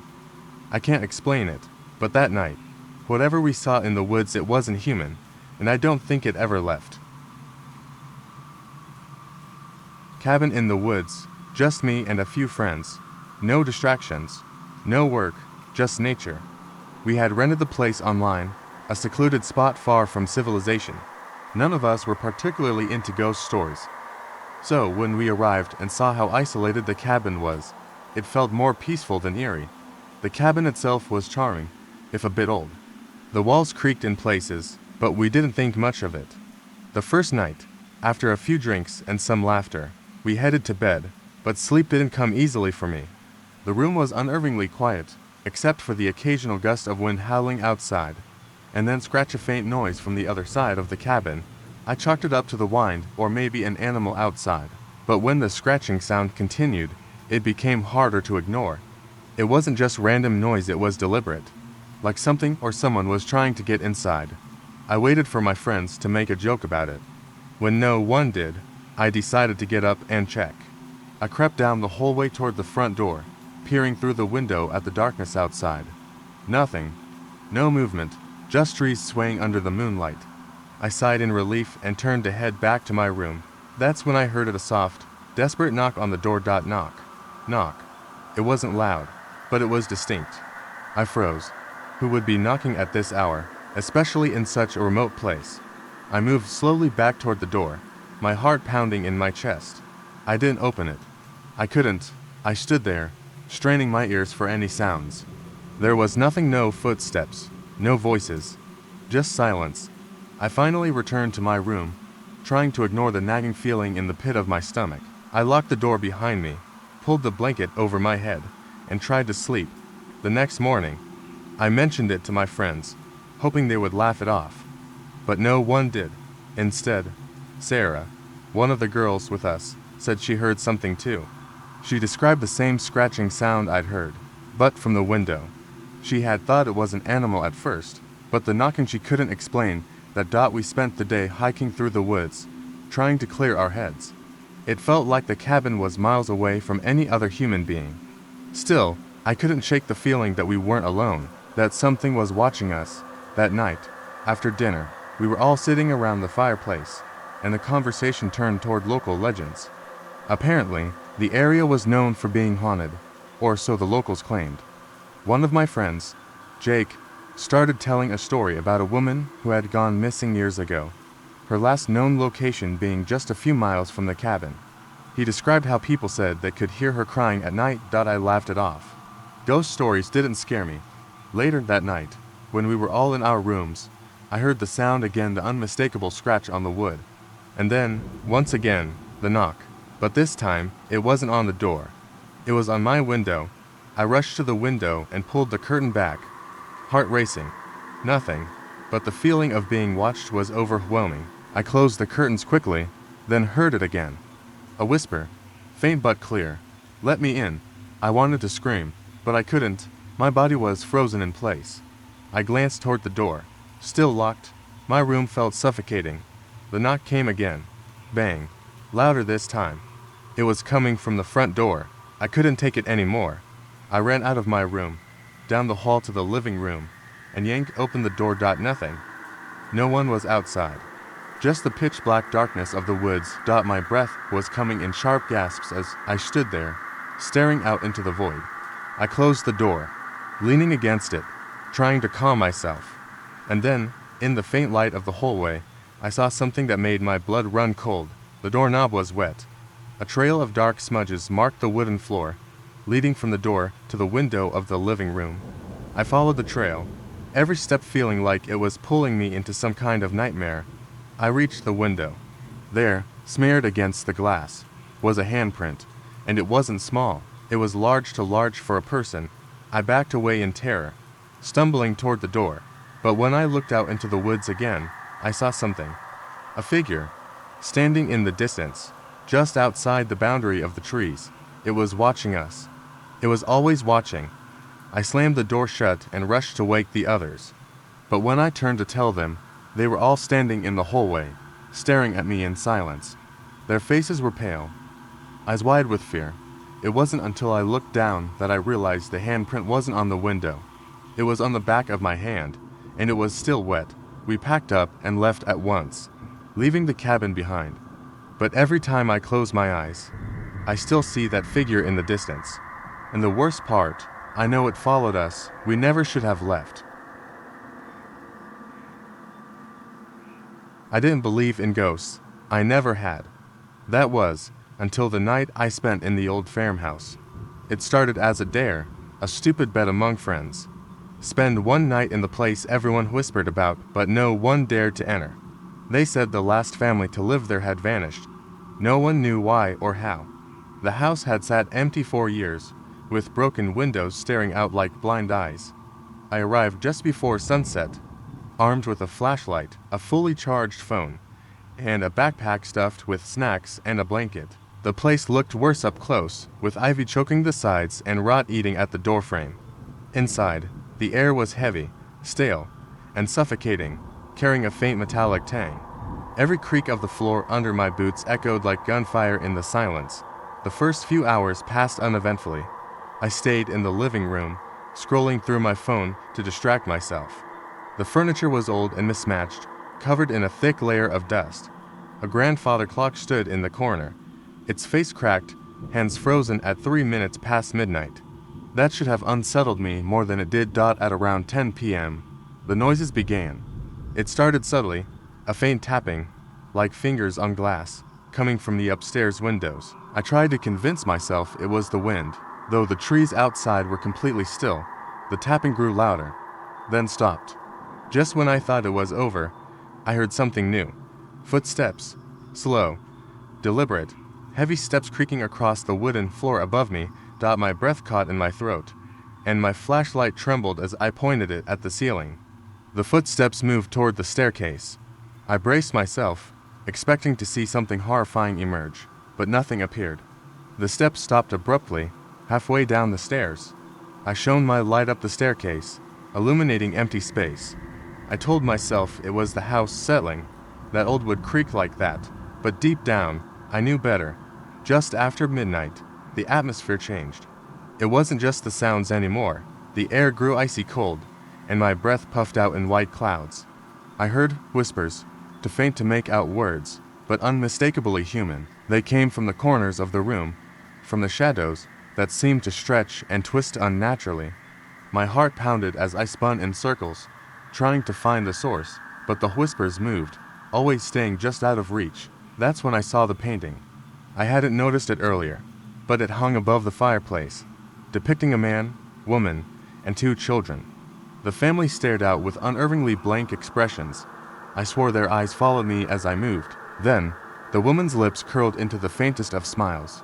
I stumbled backward, tripping over the coffee table, and my flashlight beam flickered. When the light steadied, the painting was just as it had been, the faces frozen in their original stoic expressions. I decided I'd had enough. I grabbed my backpack and headed for the door, but the door wouldn't open. The knob turned, but it was like something was holding it shut. I heard laughter then, soft at first, then louder, echoing around me. It sounded like children, their giggles high-pitched and wrong, as though they came from tiny throats filled with static. The laughter stopped abruptly. I turned to find myself face to face with a woman from the painting. Her eyes were empty sockets, her smile stretched impossibly wide, revealing too many teeth. My scream caught in my throat as she raised a bony finger and pointed upstairs. I bolted to the window, smashing it open with a chair. Just as I climbed out, the whispers returned, growing louder, a cacophony of voices screaming at me to stop. I hit the ground running, not stopping until I reached my car. When I turned to look back, the house stood in eerie silence. I drove away, promising myself I'd never return. But as I sat in my room later, that night, staring at my reflection in the mirror, I noticed something strange. The mirror was too dark, the reflection too slow. It wasn't me staring back anymore. I've always loved camping. There's something about the crisp air, the sound of rustling trees, and the crackle of a campfire that makes everything feel right. So, when my friends and I decided to spend the weekend out in the wilderness, I thought it would be just another fun, relaxing trip. We'd set up camp by a small creek, surrounded by dense trees and a clear, star-filled sky. Little did we know that this trip would be anything but relaxing. It started out like any other camping weekend. We pitched our tents, unpacked the gear, and made a fire. We joked and laughed as we roasted marshmallows, telling stories and enjoying the peace of the forest. But when night fell and the stars filled the sky, something shifted.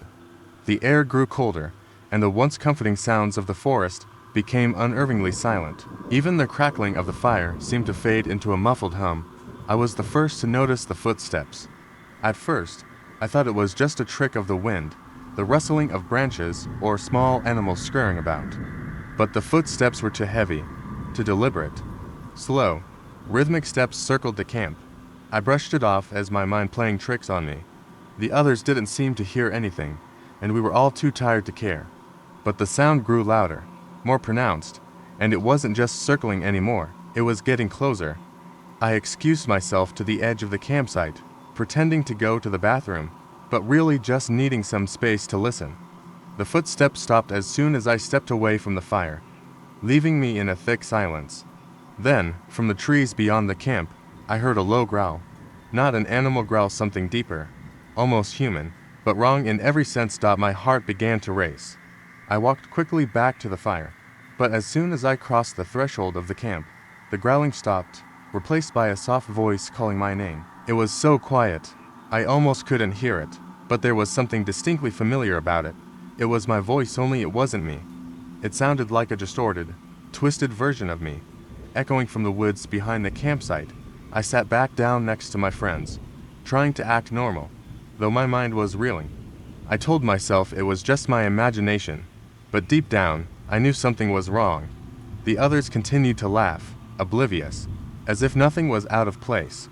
But I couldn't shake the feeling that we were being watched. The night dragged on, and I kept my eyes on the trees, expecting anything to happen. Finally, when we decided to call it a night and retreat to our tents, I heard a sharp snap of a branch behind me.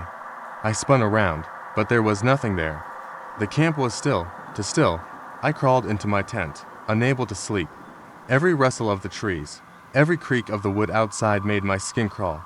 I tried to close my eyes, but that's when I heard it again, a voice, calling my name. This time, it was right outside my tent. I froze. My breath caught in my throat. It wasn't my voice this time. It was someone else's, a whisper full of malice and hunger. I wanted to scream, but the words caught in my throat. I held my breath, hoping the sound would go away. It didn't. The whisper grew louder, clearer, and then I heard a low, unsettling chuckle that sent ice through my veins. I scrambled to unzip the tent, bursting out into the night air. But as I stood up, I saw something that froze me in place. My friends were standing near the fire, all of them staring into the woods with wide eyes. But they weren't looking at anything, they were staring at themselves. Their own faces, standing in the shadows, identical to the ones in front of me. There were more of them, twice as many as there should have been. I stumbled backward, horrified. The faces in the shadows moved, stepping forward, but the real versions of my friends stayed still, their eyes locked on the duplicates. I turned to them, my voice shaking as I asked, "What's going on? Who are they?" One of the figures in the shadows, the one that looked like me, smiled. It was a smile that was not mine, a twisted grin that sent a surge of terror through me. Then, the voice whispered again, only this time it wasn't calling my name. It was laughing. In that moment, I realized the horrifying truth. The forest wasn't just watching us, it had been waiting for us. And now it had us all. The copies of us weren't just standing there. They were waiting for us to make the first move. They wanted us to break the silence, to show fear. But we didn't. We stood our ground, our real selves frozen in place, facing our monstrous doubles, staring into the night. And then, as if on cue, the air shifted. The footsteps returned, and from the darkness, a figure stepped forward, tall, thin, and dressed in tattered clothes, its face hidden behind a mask of old bark. It was time. The forest had claimed us. Setting up camp was easy. Tents, fire pit, and a cooler full of food and drinks. We were ready to relax, tell stories, and laugh the night away. We had no idea that the night would hold something much darker than any of us could have anticipated. By the time darkness settled in, the forest was eerily quiet. The usual sounds of animals were absent, and the only noises came from the crackling fire and the occasional rustling of branches in the wind. We sat around the fire, the three of us joking and swapping ghost stories. I tried not to let the silence in the woods unnerve me, but it was hard to ignore. As the hours passed, I felt a coldness creeping in. Not the kind you get from the night air, but a deep, unsettling chill that wrapped around my spine and made my skin prickle. I glanced over at my friends. They were laughing, but I could see the unease in their eyes too. though neither of them said anything. Then we heard it, a rustling, like something moving through the bushes just beyond the firelight. At first, we all brushed it off, blaming the wind, but it happened again. A low, almost human-like groan, followed by the snap of a twig. My heart raced. It was too distinct to be an animal, and too strange to be the wind. I stood up, my legs shaking, and stared into the darkness where the noise had come from. I could barely make out the shapes of trees, the shadows of the underbrush. My friends noticed my sudden tension, and stood up too. We huddled together near the fire. Probably just a deer, one of my friends suggested, but I didn't believe that for a second. The sound had been wrong. I turned toward the forest, trying to spot any movement, when the rustling grew louder, and then something emerged from the shadows, a figure, tall and thin, stepping out from between the trees. The firelight barely touched its features, but I could make out the shape of it. It was humanoid, but not quite right. The figure didn't move like a person, more like a marionette with strings pulled by someone who didn't know what they were doing. My breath caught in my throat. My friends were frozen, not speaking. The thing didn't seem to notice us right away, or maybe it did and just didn't care. But then it slowly turned its head toward us, and I could see the faintest glimmer of what looked like eyes, except they weren't eyes. They were dark, empty voids. My heart was hammering in my chest as the thing took another step forward. It was impossibly tall, its limbs unnaturally long, its joints bending in strange angles. The air grew heavier, as if something was pressing in on us from all sides. We all backed up instinctively, but the creature just stood there, swaying slightly, its head tilting as though it was studying us. I grabbed my phone, hands shaking, and fumbled for the flashlight. I shone the light directly at the figure, but it didn't flinch. The beam of light barely touched it. As I clicked the button to turn the light off, a loud bang echoed from the woods behind us. We spun around, hearts in our throats. Nothing. Then, suddenly, the creature darted toward us faster than anything should have been able to move through the thick underbrush. My friends screamed, and we bolted for the tents, running faster than we ever thought we could. We didn't stop until we were all huddled inside the tents, breathless and terrified. We lay there in silence, listening. Nothing. No movement. No more groans or wrestling. Just the sound of our heavy breathing. Then I heard it. A whisper, low and guttural, right outside the tent. It wasn't one of my friends. It was too far away, too foreign, but it was close enough that I could hear it clearly. The voice wasn't saying words, only sounds, distorted, like something trying to mimic human speech. I crawled out of my sleeping bag and slowly unzipped the tent door, just enough to peek outside. There was nothing there. But then I looked up at the trees, and there, high in the branches, hanging upside down, was the creature staring directly at me with those empty black voids for eyes. That's when I realized what had been wrong. The creature wasn't the thing that had been moving through the woods. It had been mimicking the sounds of the forest, making it seem like nothing unusual was happening, all while it watched us from a distance, learning how we reacted, how we moved. It had been there all along. It wasn't just hunting us, it was studying us. And it knew we had no escape. It stayed there for hours, watching us from the treetops. Eventually, the fear faded enough that we all managed to sleep, though none of us would talk about what had happened until the next morning. By then, we packed up and left quickly. We made it home safe. But I can never shake the feeling that we weren't alone when we were in those woods. And I wonder, sometimes, if it's still watching me. A few friends, a remote location, and no distractions, just the way we wanted it. The cabin was a little older than we expected, but it had character. We arrived just before sunset and spent the evening laughing around the fire pit, exchanging old stories. The atmosphere felt peaceful, but as the sun set, a strange quiet settled in, the kind of silence that feels too heavy. I chalked it up to the isolation, but a creeping sense of unease grew as the night wore on. We retired to our rooms after a while. My room was upstairs at the end of a narrow hallway, and I felt an odd tension the moment I closed the door behind me. The sounds from the house were creaking. The wind outside were expected, but then I started hearing something else, a tapping. Faint at first, like someone knocking softly on the door, followed by a dragging noise. I froze, heart pounding. I was certain it wasn't the wind. I lay still, trying to listen. Another tap. then something that sounded like fingernails scraping against the door frame. My skin prickled. I had to get up, but I didn't want to. My hand hovered over the door handle, but I couldn't bring myself to open it. I waited, trying to tell myself it was just the house settling. The noise stopped. For a long time, there was nothing, and I convinced myself it was over. But just as I thought I might be able to sleep, there came a voice, soft, almost a whisper. "Let me in," I nearly screamed. The voice sounded too close, like it was coming from just outside my door. It wasn't a prank, I knew that much. I could feel it in my bones. I grabbed my phone, but there was no signal. I sat against the door, every part of me screaming to run. I glanced around the room, searching for something to use as a weapon. But I couldn't bring myself to open the door. Minutes passed, or maybe hours, I don't know. Eventually, the knocking stopped, the voice didn't return. I tried to sleep, but sleep wouldn't come. The next morning, I found my friends already downstairs. They were chatting, completely unaware of the events from the night before. I didn't mention it, who would believe me? Instead, we spent the day exploring the surrounding woods, trying to forget the oppressive silence that had followed us all night. Later that evening, we sat around the fireplace again, talking casually, but the nagging feeling returned. The wind outside was picking up again, howling through the trees. As we chatted, I noticed something odd. There were scratch marks on the door frame. I hadn't seen them before, but there they were, deep, jagged gouges like something had been clawing at the door.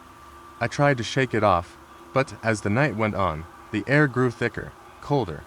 Then, at exactly midnight, a sudden loud bang shook the cabin. My heart stopped.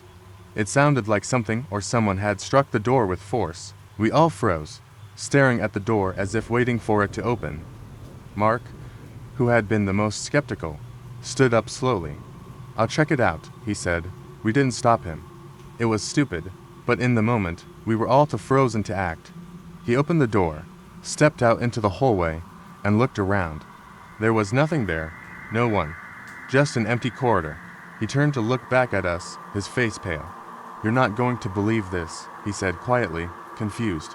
We all moved into the hallway to see what he was talking about. The door frame was covered in fresh, deep scratches. But that wasn't the worst part. In the center of the door was a handprint. It was smeared in something dark, something that didn't belong. It wasn't dirt. It wasn't paint. It looked like blood. None of us said anything at first. The air felt heavy. I glanced down the hallway, my blood running cold. The door to the attic, which had been closed earlier, was now ajar. A faint light flickered inside. Without thinking, I moved towards it, my steps slow and hesitant. We had to know what was happening. The others followed me, but no one spoke. As I approached the attic stairs, I heard something that froze me in place, the sound of someone breathing. Shallow, ragged breaths, from inside the attic. I turned to the others, and Mark motioned for us to stay quiet. He approached the stairs and slowly reached for the light switch. The attic light flickered on. We waited, breath held, as the shadows parted to reveal an empty room, except for one thing. In the far corner, there was a full-length mirror. I hadn't noticed it before, and as I looked into it, I saw something that made my heart race. Standing behind us, reflected in the glass, was the unmistakable figure of a woman. A pale, gaunt figure with hollow eyes, but no one else saw her. In the room. Just in the mirror. Suddenly, the house seemed to shudder as if it had come alive. The mirror cracked, and then everything went black. We ran. We didn't stop until we were far from the cabin, hearts still pounding, and we never spoke of that night again. Camping in the deep woods had always been my escape, a chance to disconnect from the chaos of life. I often went with a group of friends, but this time, I found myself alone. The plan was simple: set up camp, enjoy the quiet of nature, and maybe indulge in a little stargazing. Little did I know how the night would unfold. I arrived at the campsite just before sunset, a perfect spot nestled between tall pines and a clear, babbling brook. The air was crisp, and a gentle breeze rustled the leaves, almost as if nature was welcoming me. I set up my tent, started a small fire, and prepared some snacks as the sky shifted from orange to deep indigo. As darkness settled in, the forest transformed. The sounds of the day faded. replaced by the soft rustling of leaves and the occasional hoot of an owl. I pulled out my phone to check for service, but there was nothing, just a blank screen. I chuckled at my lack of foresight. No calls, no texts, just me and the wilderness. After a few hours of sitting by the fire, I decided to take a walk. I wandered along the edge of the brook, the water shimmering under the moonlight. Everything felt peaceful until I heard it. A faint, rhythmic tapping sound echoed through the trees. I froze, straining to identify the source. At first, I thought it was my imagination, but then I heard it again, clearer this time. The sound was similar to someone lightly banging a stick against a tree. Curious, I decided to follow it. As I moved deeper into the woods, the tapping grew louder, and with it came an unsettling feeling that made my skin prickle. Suddenly, the tapping stopped. An uncomfortable silence enveloped the area, the usual sounds of the forest replaced by an eerie stillness. My heart raced as I stood there, adrenaline coursing through me. I turned back toward the campsite, but paused when I caught a glimpse of something between the trees. A figure, cloaked in shadow, stood still, its head tilted slightly as if observing me. I squinted, trying to make out any features, but it was just a dark silhouette. Panic surged within me, and I took a step back.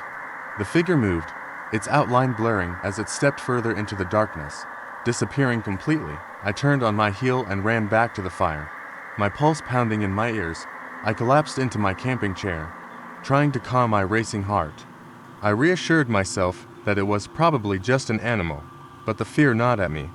The fire crackled loudly, illuminating the surrounding trees and keeping the darkness at bay, but my unease lingered. After a few minutes, I mustered the courage to poke the fire and try to shake off the dread. Just as I did, I heard a rustling in the bushes nearby. My heart sank. I grabbed the flashlight, shining it toward the sound. Nothing. I felt like a child again, afraid of the monsters lurking in the dark. As I sat there, a movement caught my eye from the corner of the clearing. A figure emerged from the trees, this time much closer. I stood up abruptly, ready to confront whatever it was. The flashlight beam revealed a woman, pale and disheveled, her eyes wide with terror. She raised her hands, trembling. "Please help me," she whispered, her voice barely audible over the crackling fire. "What happened?" I asked, stepping forward. "They're coming for me," she stammered, looking over her shoulder. "I don't know what they want, but they won't stop." My instincts kicked in, and I gestured for her to sit by the fire. "You're safe here." "Who is coming?" Just then, I heard it again, the rhythmic tapping, now closer than before. The woman's eyes widened further, and she let out a small whimper. I felt a chill creep up my spine as I glanced into the darkness, the tapping now turning into a chorus of discordant knocks. Suddenly, the fire flickered violently, as if something had passed through the light. I turned to look at the woman, but she had vanished. My heart dropped, and I stumbled back, casting the flashlight all around me. I felt the ground shift beneath my feet, the world tilting as panic set in. Then I heard her voice, echoing from the darkness. "They're here." I stumbled back to the tent, desperate to escape whatever was haunting me. As I unzipped the door and stepped inside, I took a breath to steady myself. I closed my eyes, hoping to wake up from this nightmare. When I opened them, the scene had changed. My campsite was now empty, devoid of any trace of my tent or the fire. All that remained was a crude drawing etched into the dirt where my campfire once burned. It read simply, "We will find you." I stumbled back, realizing I wasn't alone. The rhythmic tapping returned, echoing through the trees, but this time I was not the one being hunted. I had become part of their twisted game, and the night was just beginning.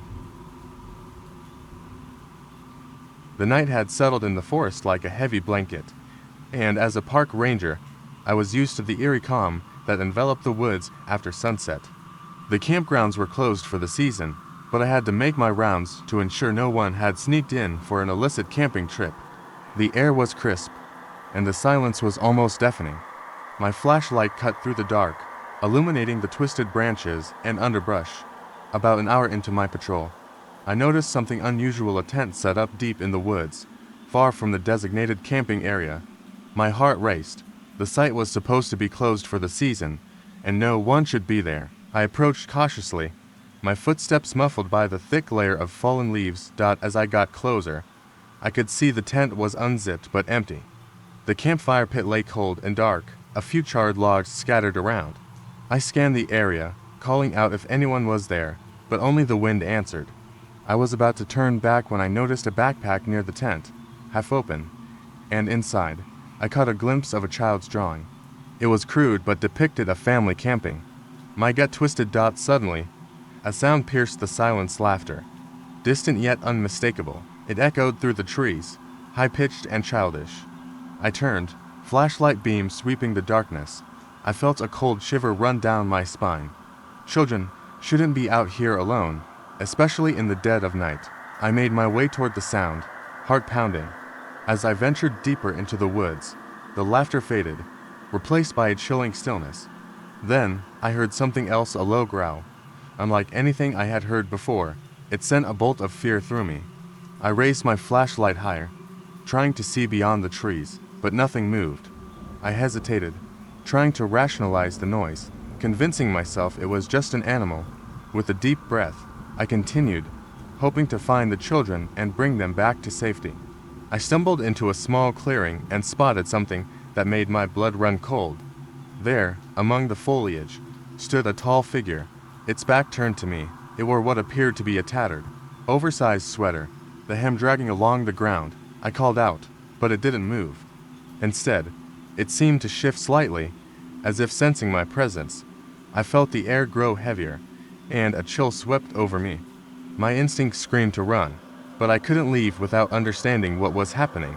I took a cautious step forward, and the figure suddenly turned around.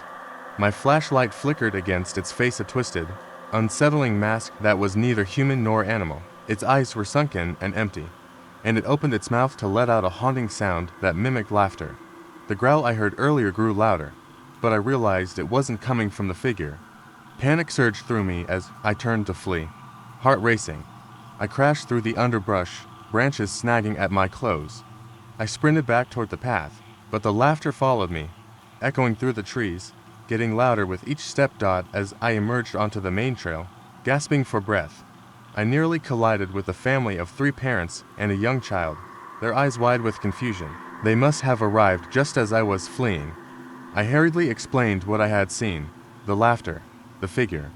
They listened, faces pale and frightened, but before I could convince them to leave, the laughter echoed again, louder this time, and the figure emerged from the tree line behind them.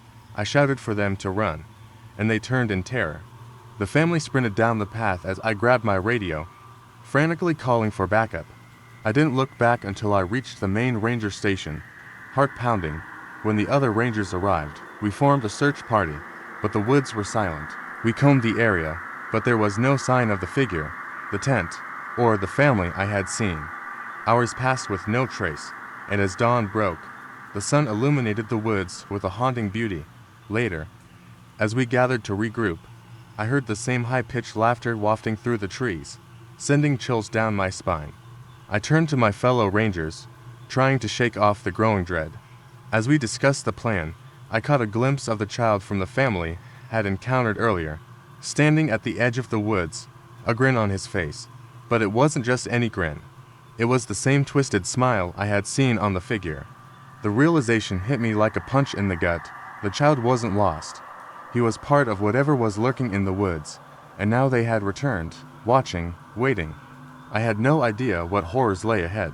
The laughter echoed again, and I felt the woods close in around me. I had always loved the solitude of the woods. As a park ranger, my job was to protect these natural wonders, but I also enjoyed the peace that came with the deep trees and endless trails. However, my perspective shifted during a chilling autumn night that I still can't shake. It was late October when the leaves transformed into brilliant reds and golds, drawing visitors to the park for one last glimpse before winter. I was scheduled for a night shift, checking the campsites and ensuring everyone was safe. The chill in the air hinted at an approaching storm, and I pulled my jacket tighter around me as I made my rounds. The campgrounds were mostly empty. The few campers that remained were huddled around their fires, sharing ghost stories. I smiled at their laughter, but it faded quickly as I walked deeper into the woods. The only sound was the crunch of leaves beneath my boots, and a sense of unease began creeping in. About an hour into my shift, I heard rustling in the bushes nearby. I paused, my breath catching in my throat. The sound was unnerving, almost deliberate. I shone my flashlight toward the noise, but only darkness greeted me. I hesitated, but the sound stopped, and I dismissed it as a deer or some other animal. I continued my patrol, but that feeling of being watched lingered. When I reached the farthest campsite, I noticed a flickering light. I approached cautiously, thinking it might be an unattended fire. Instead, I found a tent with the flap wide open and no one around. Inside, there were scattered belongings and a half-eaten sandwich lying on the ground, as if someone had left in a hurry. My instincts kicked in. Something felt very wrong. I called out for the campers, but there was no response. Just the sound of the wind rustling through the trees. I decided to check the nearby trails, but as I walked away from the campsite, I heard it again, a low, guttural growl echoing through the trees. It sent chills down my spine, but I pressed on, trying to rationalize it as my imagination.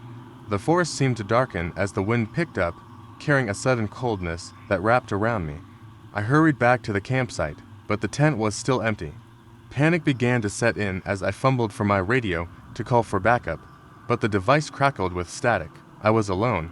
I decided to head back to the main road, thinking I could catch a passing ranger or even a hiker. But the deeper I walked, the more disoriented I felt.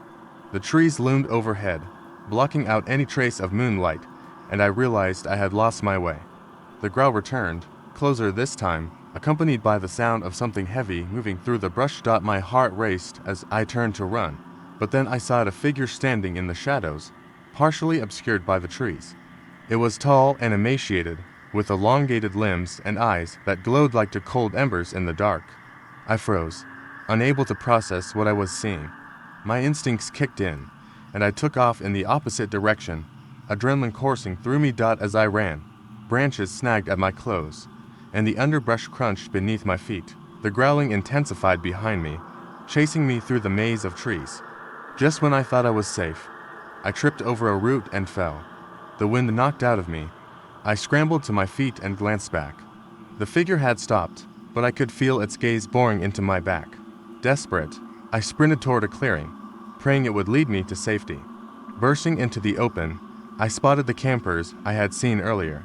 They were standing by their fire, but something was off. Their faces were blank, eyes wide and unblinking. They stared past me into the darkness of the woods. I called out to them, but they didn't respond. I turned to see the figure emerge from the trees, and the campers began to scream. I felt a wave of terror wash over me as I realized the campers weren't frozen in fear. They were entranced, caught in some horrifying spell. In that moment, the figure lunged at them, but just before it could reach them, it vanished into thin air.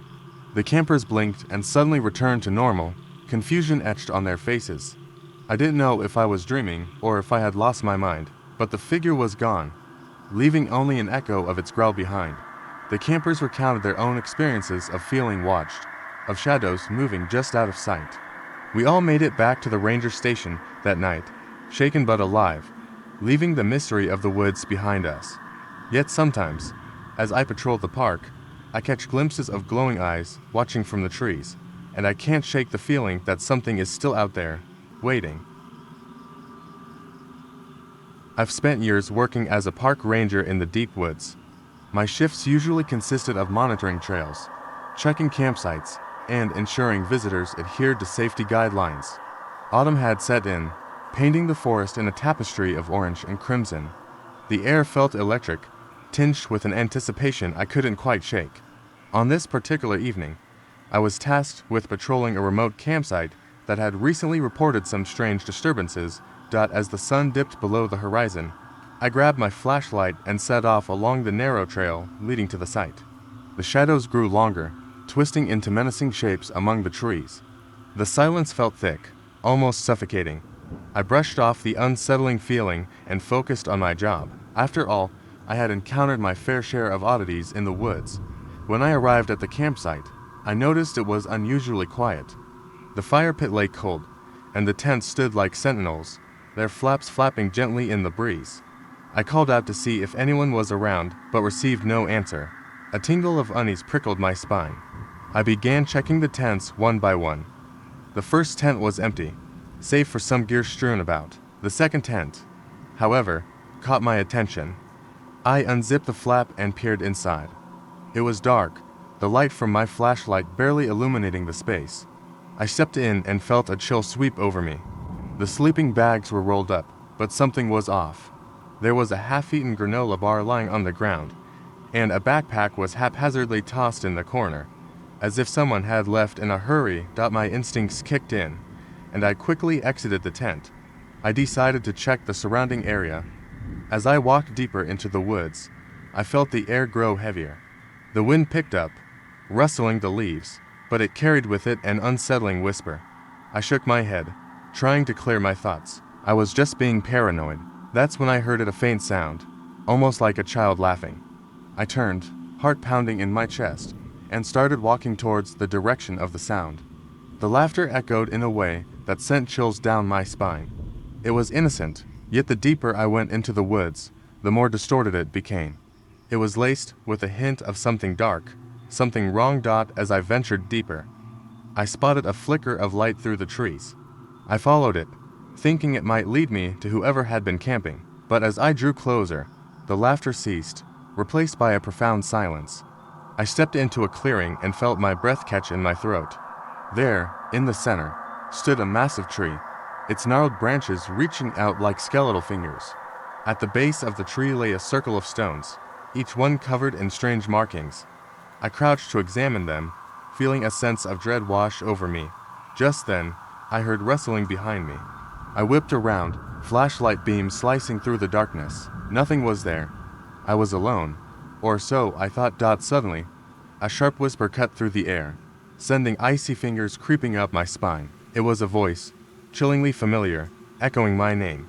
I stumbled backward, heart racing, realizing it sounded just like my sister. Confused and terrified, I called out, asking if anyone was there. The whispers intensified, now blending into a cacophony of voices, all calling my name.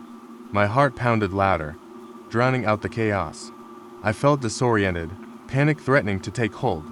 Then I spotted something moving in the shadows, a figure darting between the trees. I trained my flashlight on it, revealing a face that made my blood run cold. It was a child, eyes wide and terrified, a look of pure horror etched on her face. I rushed toward her, ready to ask if she was lost. But as I reached her, she opened her mouth, and an unearthly scream erupted from her. The sound shattered the night, reverberating in my chest. I stumbled backward, realizing the child's face was not just frightened, but twisted, warped into something inhuman. I turned to run, but felt a tug on my shirt, yanking me back. I looked down to see skeletal hands emerging from the ground, grasping at me. I screamed and broke free, sprinting back toward the trail, adrenaline coursing through my veins. When I finally reached the safety of my vehicle, I locked the doors, heart racing, hands trembling. I looked back at the woods, expecting to see something, anything, but there was nothing. The eerie laughter had returned, ringing in my ears, echoing my deepest fears. That night, I didn't sleep. I sat in my truck, shaken, the forest looming dark and silent around me. As dawn broke, I vowed never to return to that spot, never to speak of it again. I thought about the child I saw, and the sinister whispers that echoed through the trees. I knew one thing for certain: the woods were alive with secrets, and some truths were best left buried.